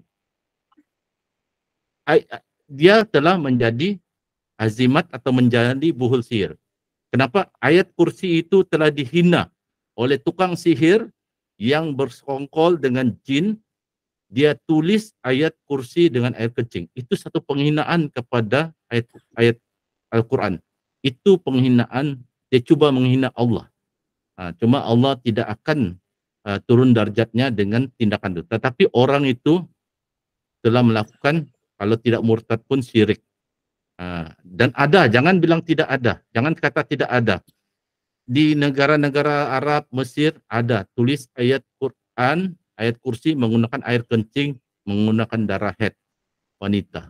Jadi apabila air kencing dikering-keringkan, kononnya ayat Quran, ayat kursi. Jadi betul itu azimat. Sebenarnya ayat itu telah ditulis dengan air kencing yang telah dikeringkan. Apabila di hidung masih tercium sedikit bau-bau hanyir. Jadi jangan sangka apabila hanya karena huruf Arab, hanya ada tulisan kononnya Quran, bahwa dia tidak boleh jadi media sihir. Dan ada tuh setengah dia campur. Tulisan nampak macam ayat kursi, nampak macam Asmaul Husna. Di celah-celah ayat kursi itu, di celah-celah Asmaul Husna, ditulis nama jin. Kita yang bukan tahu bahasa Arab, kita ingat, semua ini ayat Quran. Rupanya di celah-celah ayat kursi itu ada ditulis satu nama jin. Di celah-celah, macam ada satu tuh, di Indonesia, kononnya Asmaul Husna, nama-nama Allah. Tapi di tengah-tengah nama itu bukan nama Allah, nama anjing, Kitmir. Itu bukan nama Allah. Itu satu penghinaan. Jadi jangan heran, jangan terkejut bahwa huruf Arab atau ayat Quran boleh dijadikan media sihir. Terutama di negara-negara Arab itu perkara biasa. Malah di Nusantara ini ada huruf-huruf kononnya ayat Quran, tetapi dicampur aduk. Dia boleh menjadi media sihir. Jadi hanya karena huruf Arab atau karena ayat Quran tidaklah semestinya tidak boleh dijadikan media sihir. Ia boleh dijadikan media sihir. Apa yang mereka buat? Mereka menghina ayat Quran tersebut. Bukannya menjadikan ayat Quran itu sebagai kononnya azimat, tapi sebenarnya menghina. Untuk itu syarat perjanjian mereka dengan jin, dengan setan yang menolong tukang sihir itu. Mereka mesti menghina ayat Quran. Tapi apabila mereka jumpa pesakit, dibuatlah cerita, kononnya ini ayat kursi semata-mata, sebenarnya ditulis dengan darah haid dan sebagainya. Jadi jangan salah sangka hanya karena huruf Arab, hanya karena ayat Quran, ia tidak boleh dijadikan media sihir. Sebenarnya huruf Arab, ayat-ayat Quran boleh dijadikan media sihir. Itu jawaban dari saya. Saya serahkan semula kepada Coach Kamarul. Silakan Coach. Okey, soalan seterusnya, pandangan Ustaz Sinar Ruqyah dan juga Coach Kamarul tentang zikir di Bismillahirrahmanirrahim kepada pesakit non-Muslim. Boleh atau tidak boleh? Maksud saya, ajar pesakit non-Muslim baca zikir tersebut. Okey, dari segi nak baca boleh, tak ada masalah. Non-Muslim juga boleh baca zikir. Mereka juga malah banyak yang video viral, pelajar India yang hafal surah Al-Fatihah, ayat surah Al-Ikhlas. Cuma bab zikir, bab ayat-ayat Al-Quran ini adalah tauhid, okay? Tauhid diri kita. So dan juga keimanan kita. So kita membaca zikir, membaca ayat Al-Quran adalah dengan rasa keimanan kita, keesaan terhadap Allah Subhanahu Wa Taala. So jika non-Muslim baca tak ada masalah, tapi mereka masih belum lagi beriman kepada Allah. So mereka boleh baca, tak ada masalah. Mudah-mudahan apa yang mereka baca itu akan terbuka pintu mereka untuk semakin dekat dengan agama Islam, dan mudah-mudahan juga terbuka pintu hati mereka untuk memeluk agama Islam. Saya memang ada jumpa kes pesakit Cina, dia kata dia tak nak berubat dengan bomoh Cina, dia kata tipu, dia kata. So dia tak percaya. Bab bomoh dia tak percaya kepada bomoh Cina, cuma dari segi Tuhan dia masih percayakan Tuhan dia. Okay. So bagi saya nak baca boleh, cuma setakat yang dia baca dia tak dapat pahala apa-apa lah, sebab dia masih belum beragama Islam. So maksudnya sama juga kita bacakan tadi ayat ruqyah untuk merawat pesakit yang non-Muslim. Kita bacakan pada dia semoga, sebab dia rahmat ni dia seluruh alam, semua orang termasuk Islam dan juga non-Islam. Sebab tu dia ada Bismillahirrahmanirrahim, rahmat dan juga rahim. So ada yang lebih khusus untuk orang Islam, rahmat ni adalah umum untuk semua orang. So bagi saya, itu pandangan saya, dia boleh baca, cuma dia baca dia tak dapat pahala lagi lah sebab dia masih belum lagi memeluk agama Islam. Okay, Ustaz Sina ada nak tambah? Terima kasih Coach. Untuk soalan ini saya setuju dengan jawapan Coach. Saya tidak ada ingin menambah untuk soalan ini. Teruskan Coach. Okey, ulasan daripada Tuan Yusuf. Untuk pengetahuan semua, ada Tok Kong Cina yang ada gantung ayat kursi yang lengkap. Kononnya patung tu jin Islam. Allahu Akbar, Allahu Akbar. Okey, bacaan ayat-ayat ruqyah yang tidak bertartil masih juga terkesan kepada gangguan jin. Ya, okey. Bab ni juga banyak kali dah kita terangkan. Sebaik-baik bacaan ayat-ayat ruqyah perlulah dengan tajwid yang baik, sebutan makhraj yang baik, taranum yang baik. Itu yang terbaik. Tapi kalau nak tunggu kita betul-betul mahir dengan ilmu Al-Quran, maka mungkin tak akan ada perawat yang betul-betul mahir.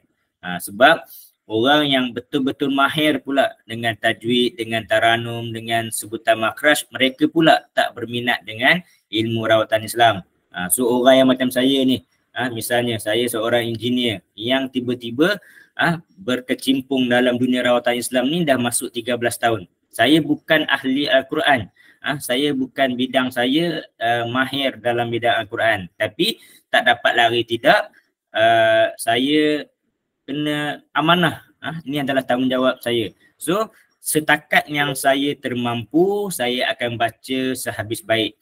Cuma dari segi saya kena tanam, guru saya pesan, tanam dalam hati bahawa kita tahu bacaan kita masih lemah, bacaan kita masih ada ruang untuk kita perbaiki, dan juga kita juga kena ada tanam dalam hati kita sentiasa nak belajar lagi untuk memperbaiki mutu bacaan ayat Al-Quran tu. Sebab memang zaman moden ni orang memang mudah kecam. Saya dah selalu kalau video-video YouTube saya, bacaan ayat ruqyah saya, sentiasa ada orang komen. Sentiasa ada perawat-perawat lain yang PM saya bagi tahu bacaan tajwid saya banyak kesilapan. Malah ada perawat lain yang pernah PM saya, kecam saya, buat malu perawat sahaja baca tajwid tak betul. Bukan kata tak boleh, boleh. Tapi janganlah sampai kita pula merasakan kita baca tajwid yang tak betul tu satu benda yang betul. Kita kena perbaikilah mutu bacaan kita. Kita kena perbaiki, kita kena masuk kelas, tambah lagi ilmu untuk perbaiki. Cuma bukanlah menjadi satu syarat wajib. Mesti tepat tajwid, mesti tepat sebutan makhraj, baru boleh buat rawatan ruqyah. Kalau nak tunggu betul-betul mahir, betul-betul tepat bacaan, saya bimbang. Tak ada orang yang betul-betul nak merawat nanti. Cuma sekali lagi saya mengingatkan, kita tahu kelemahan diri kita, masih lemah dalam sebutan makhraj, masih lemah dalam sebutan tajwid, kena perbaiki daripada masa ke semasa. So pada masa yang sama, teruskan juga kita membantu orang ramai untuk membacakan ayat ruqyah dengan niat untuk kesembuhan. Okey, mungkin Ustaz Sina ada nak tambah soalan last untuk hari ni, malam ni. Terima kasih Coach. Ya, saya ingin menambah berkenaan dengan perkara ini. Seperti juga yang Coach jawab, memanglah yang terbaik bacaan bertartil, bertajwid, kalau boleh bertaranum lagi. Taranum jiharka, taranum bayati, lagilah jin yang merasuk pun boleh menangis dengar dengan merdunya. Itu yang idealnya. Tetapi tidak semestinya orang yang baca masih ada tidak sempurna bacaan dia, tidak boleh meruqyah. Saya bagi contoh, anak murid saya ada satu anak murid saya seorang mu'allaf. Kalau bila dia baca ayat-ayat Quran, bila saya dengar, Allah, banyak lagi yang boleh diperbaiki tajwidnya sebab dia mu'allaf. Dia masuk Islam waktu dia sudah berumur, sudah dewasa, bukan waktu masih budak. Jadi masih banyak yang boleh diperbaiki. Tetapi Masya Allah, Tabarakallah, dia bila dia merawat orang, dia baca, ramai yang sembuh.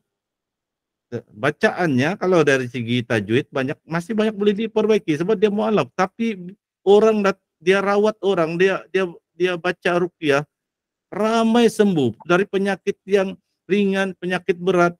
Sebab bagi saya, kesimpulan saya buat, sebab dia ini ikhlas.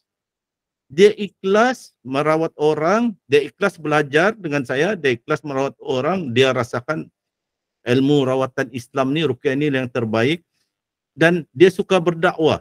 Dia banyak berdakwah kepada non-muslim, bawa non-muslim masuk Islam juga. Sebab dia juga dulu non-muslim, mualaf. Jadi dia berdakwah kepada non-muslim masuk Islam, dan banyak yang dia dakwah yang masuk Islam, keluarga dia sendiri.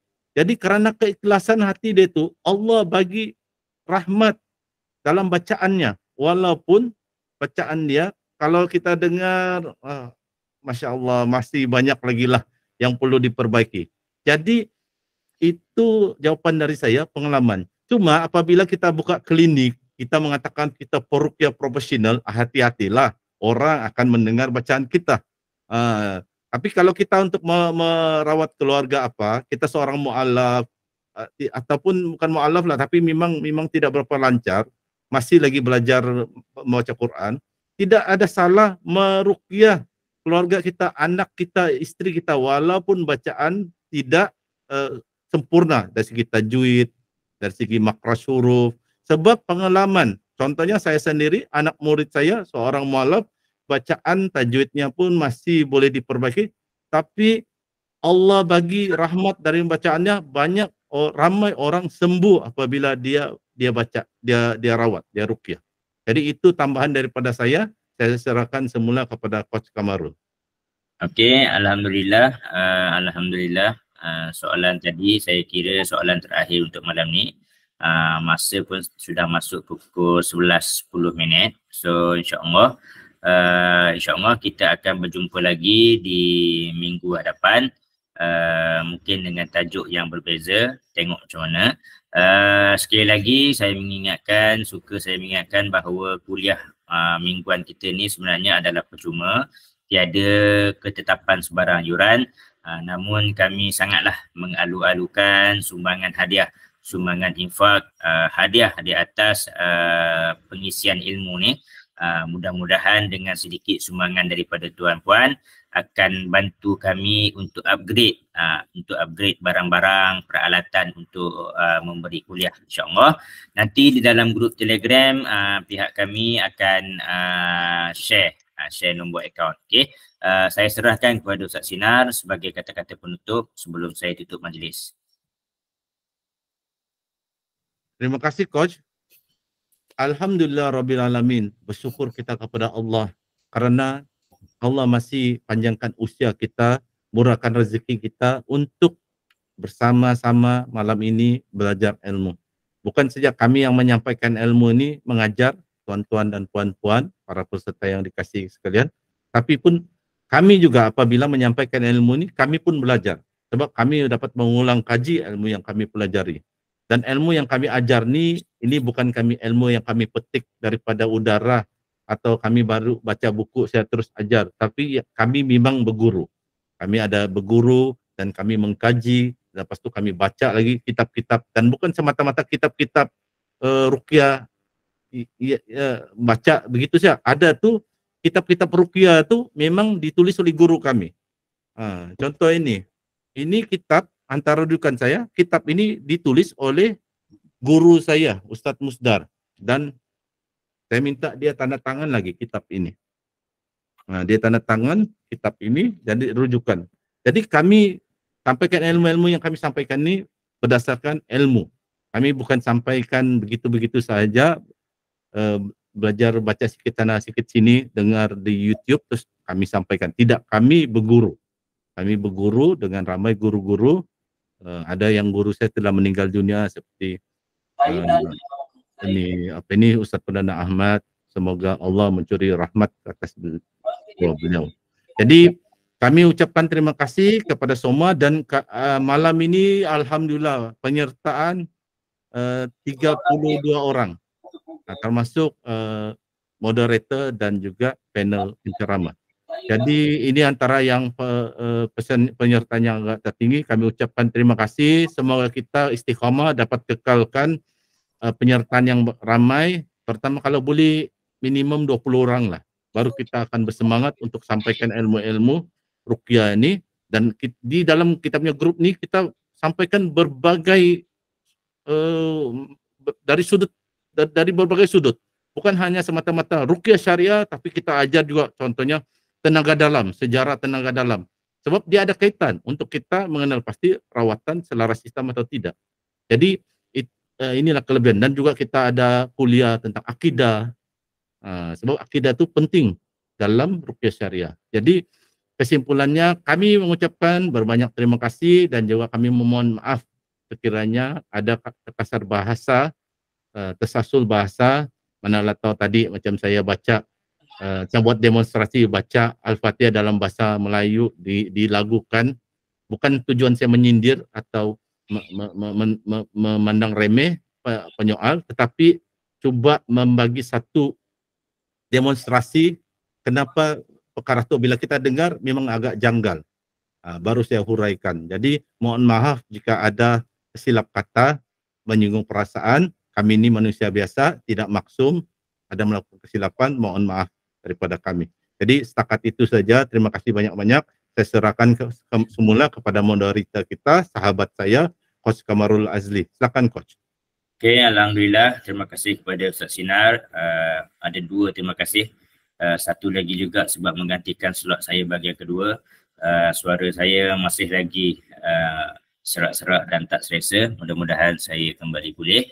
Okey, insyaAllah itu sahaja untuk malam ni. Yang mana yang baik itu datang daripada Allah SWT, yang mana yang buruk itu datang daripada kelemahan kami. Okey, saya tutup majlis dengan tasbih kifarah dan surah Wal-As.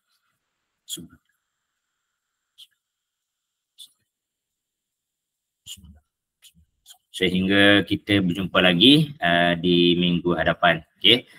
Sehingga kita jumpa lagi di minggu hadapan. Assalamualaikum warahmatullahi wabarakatuh.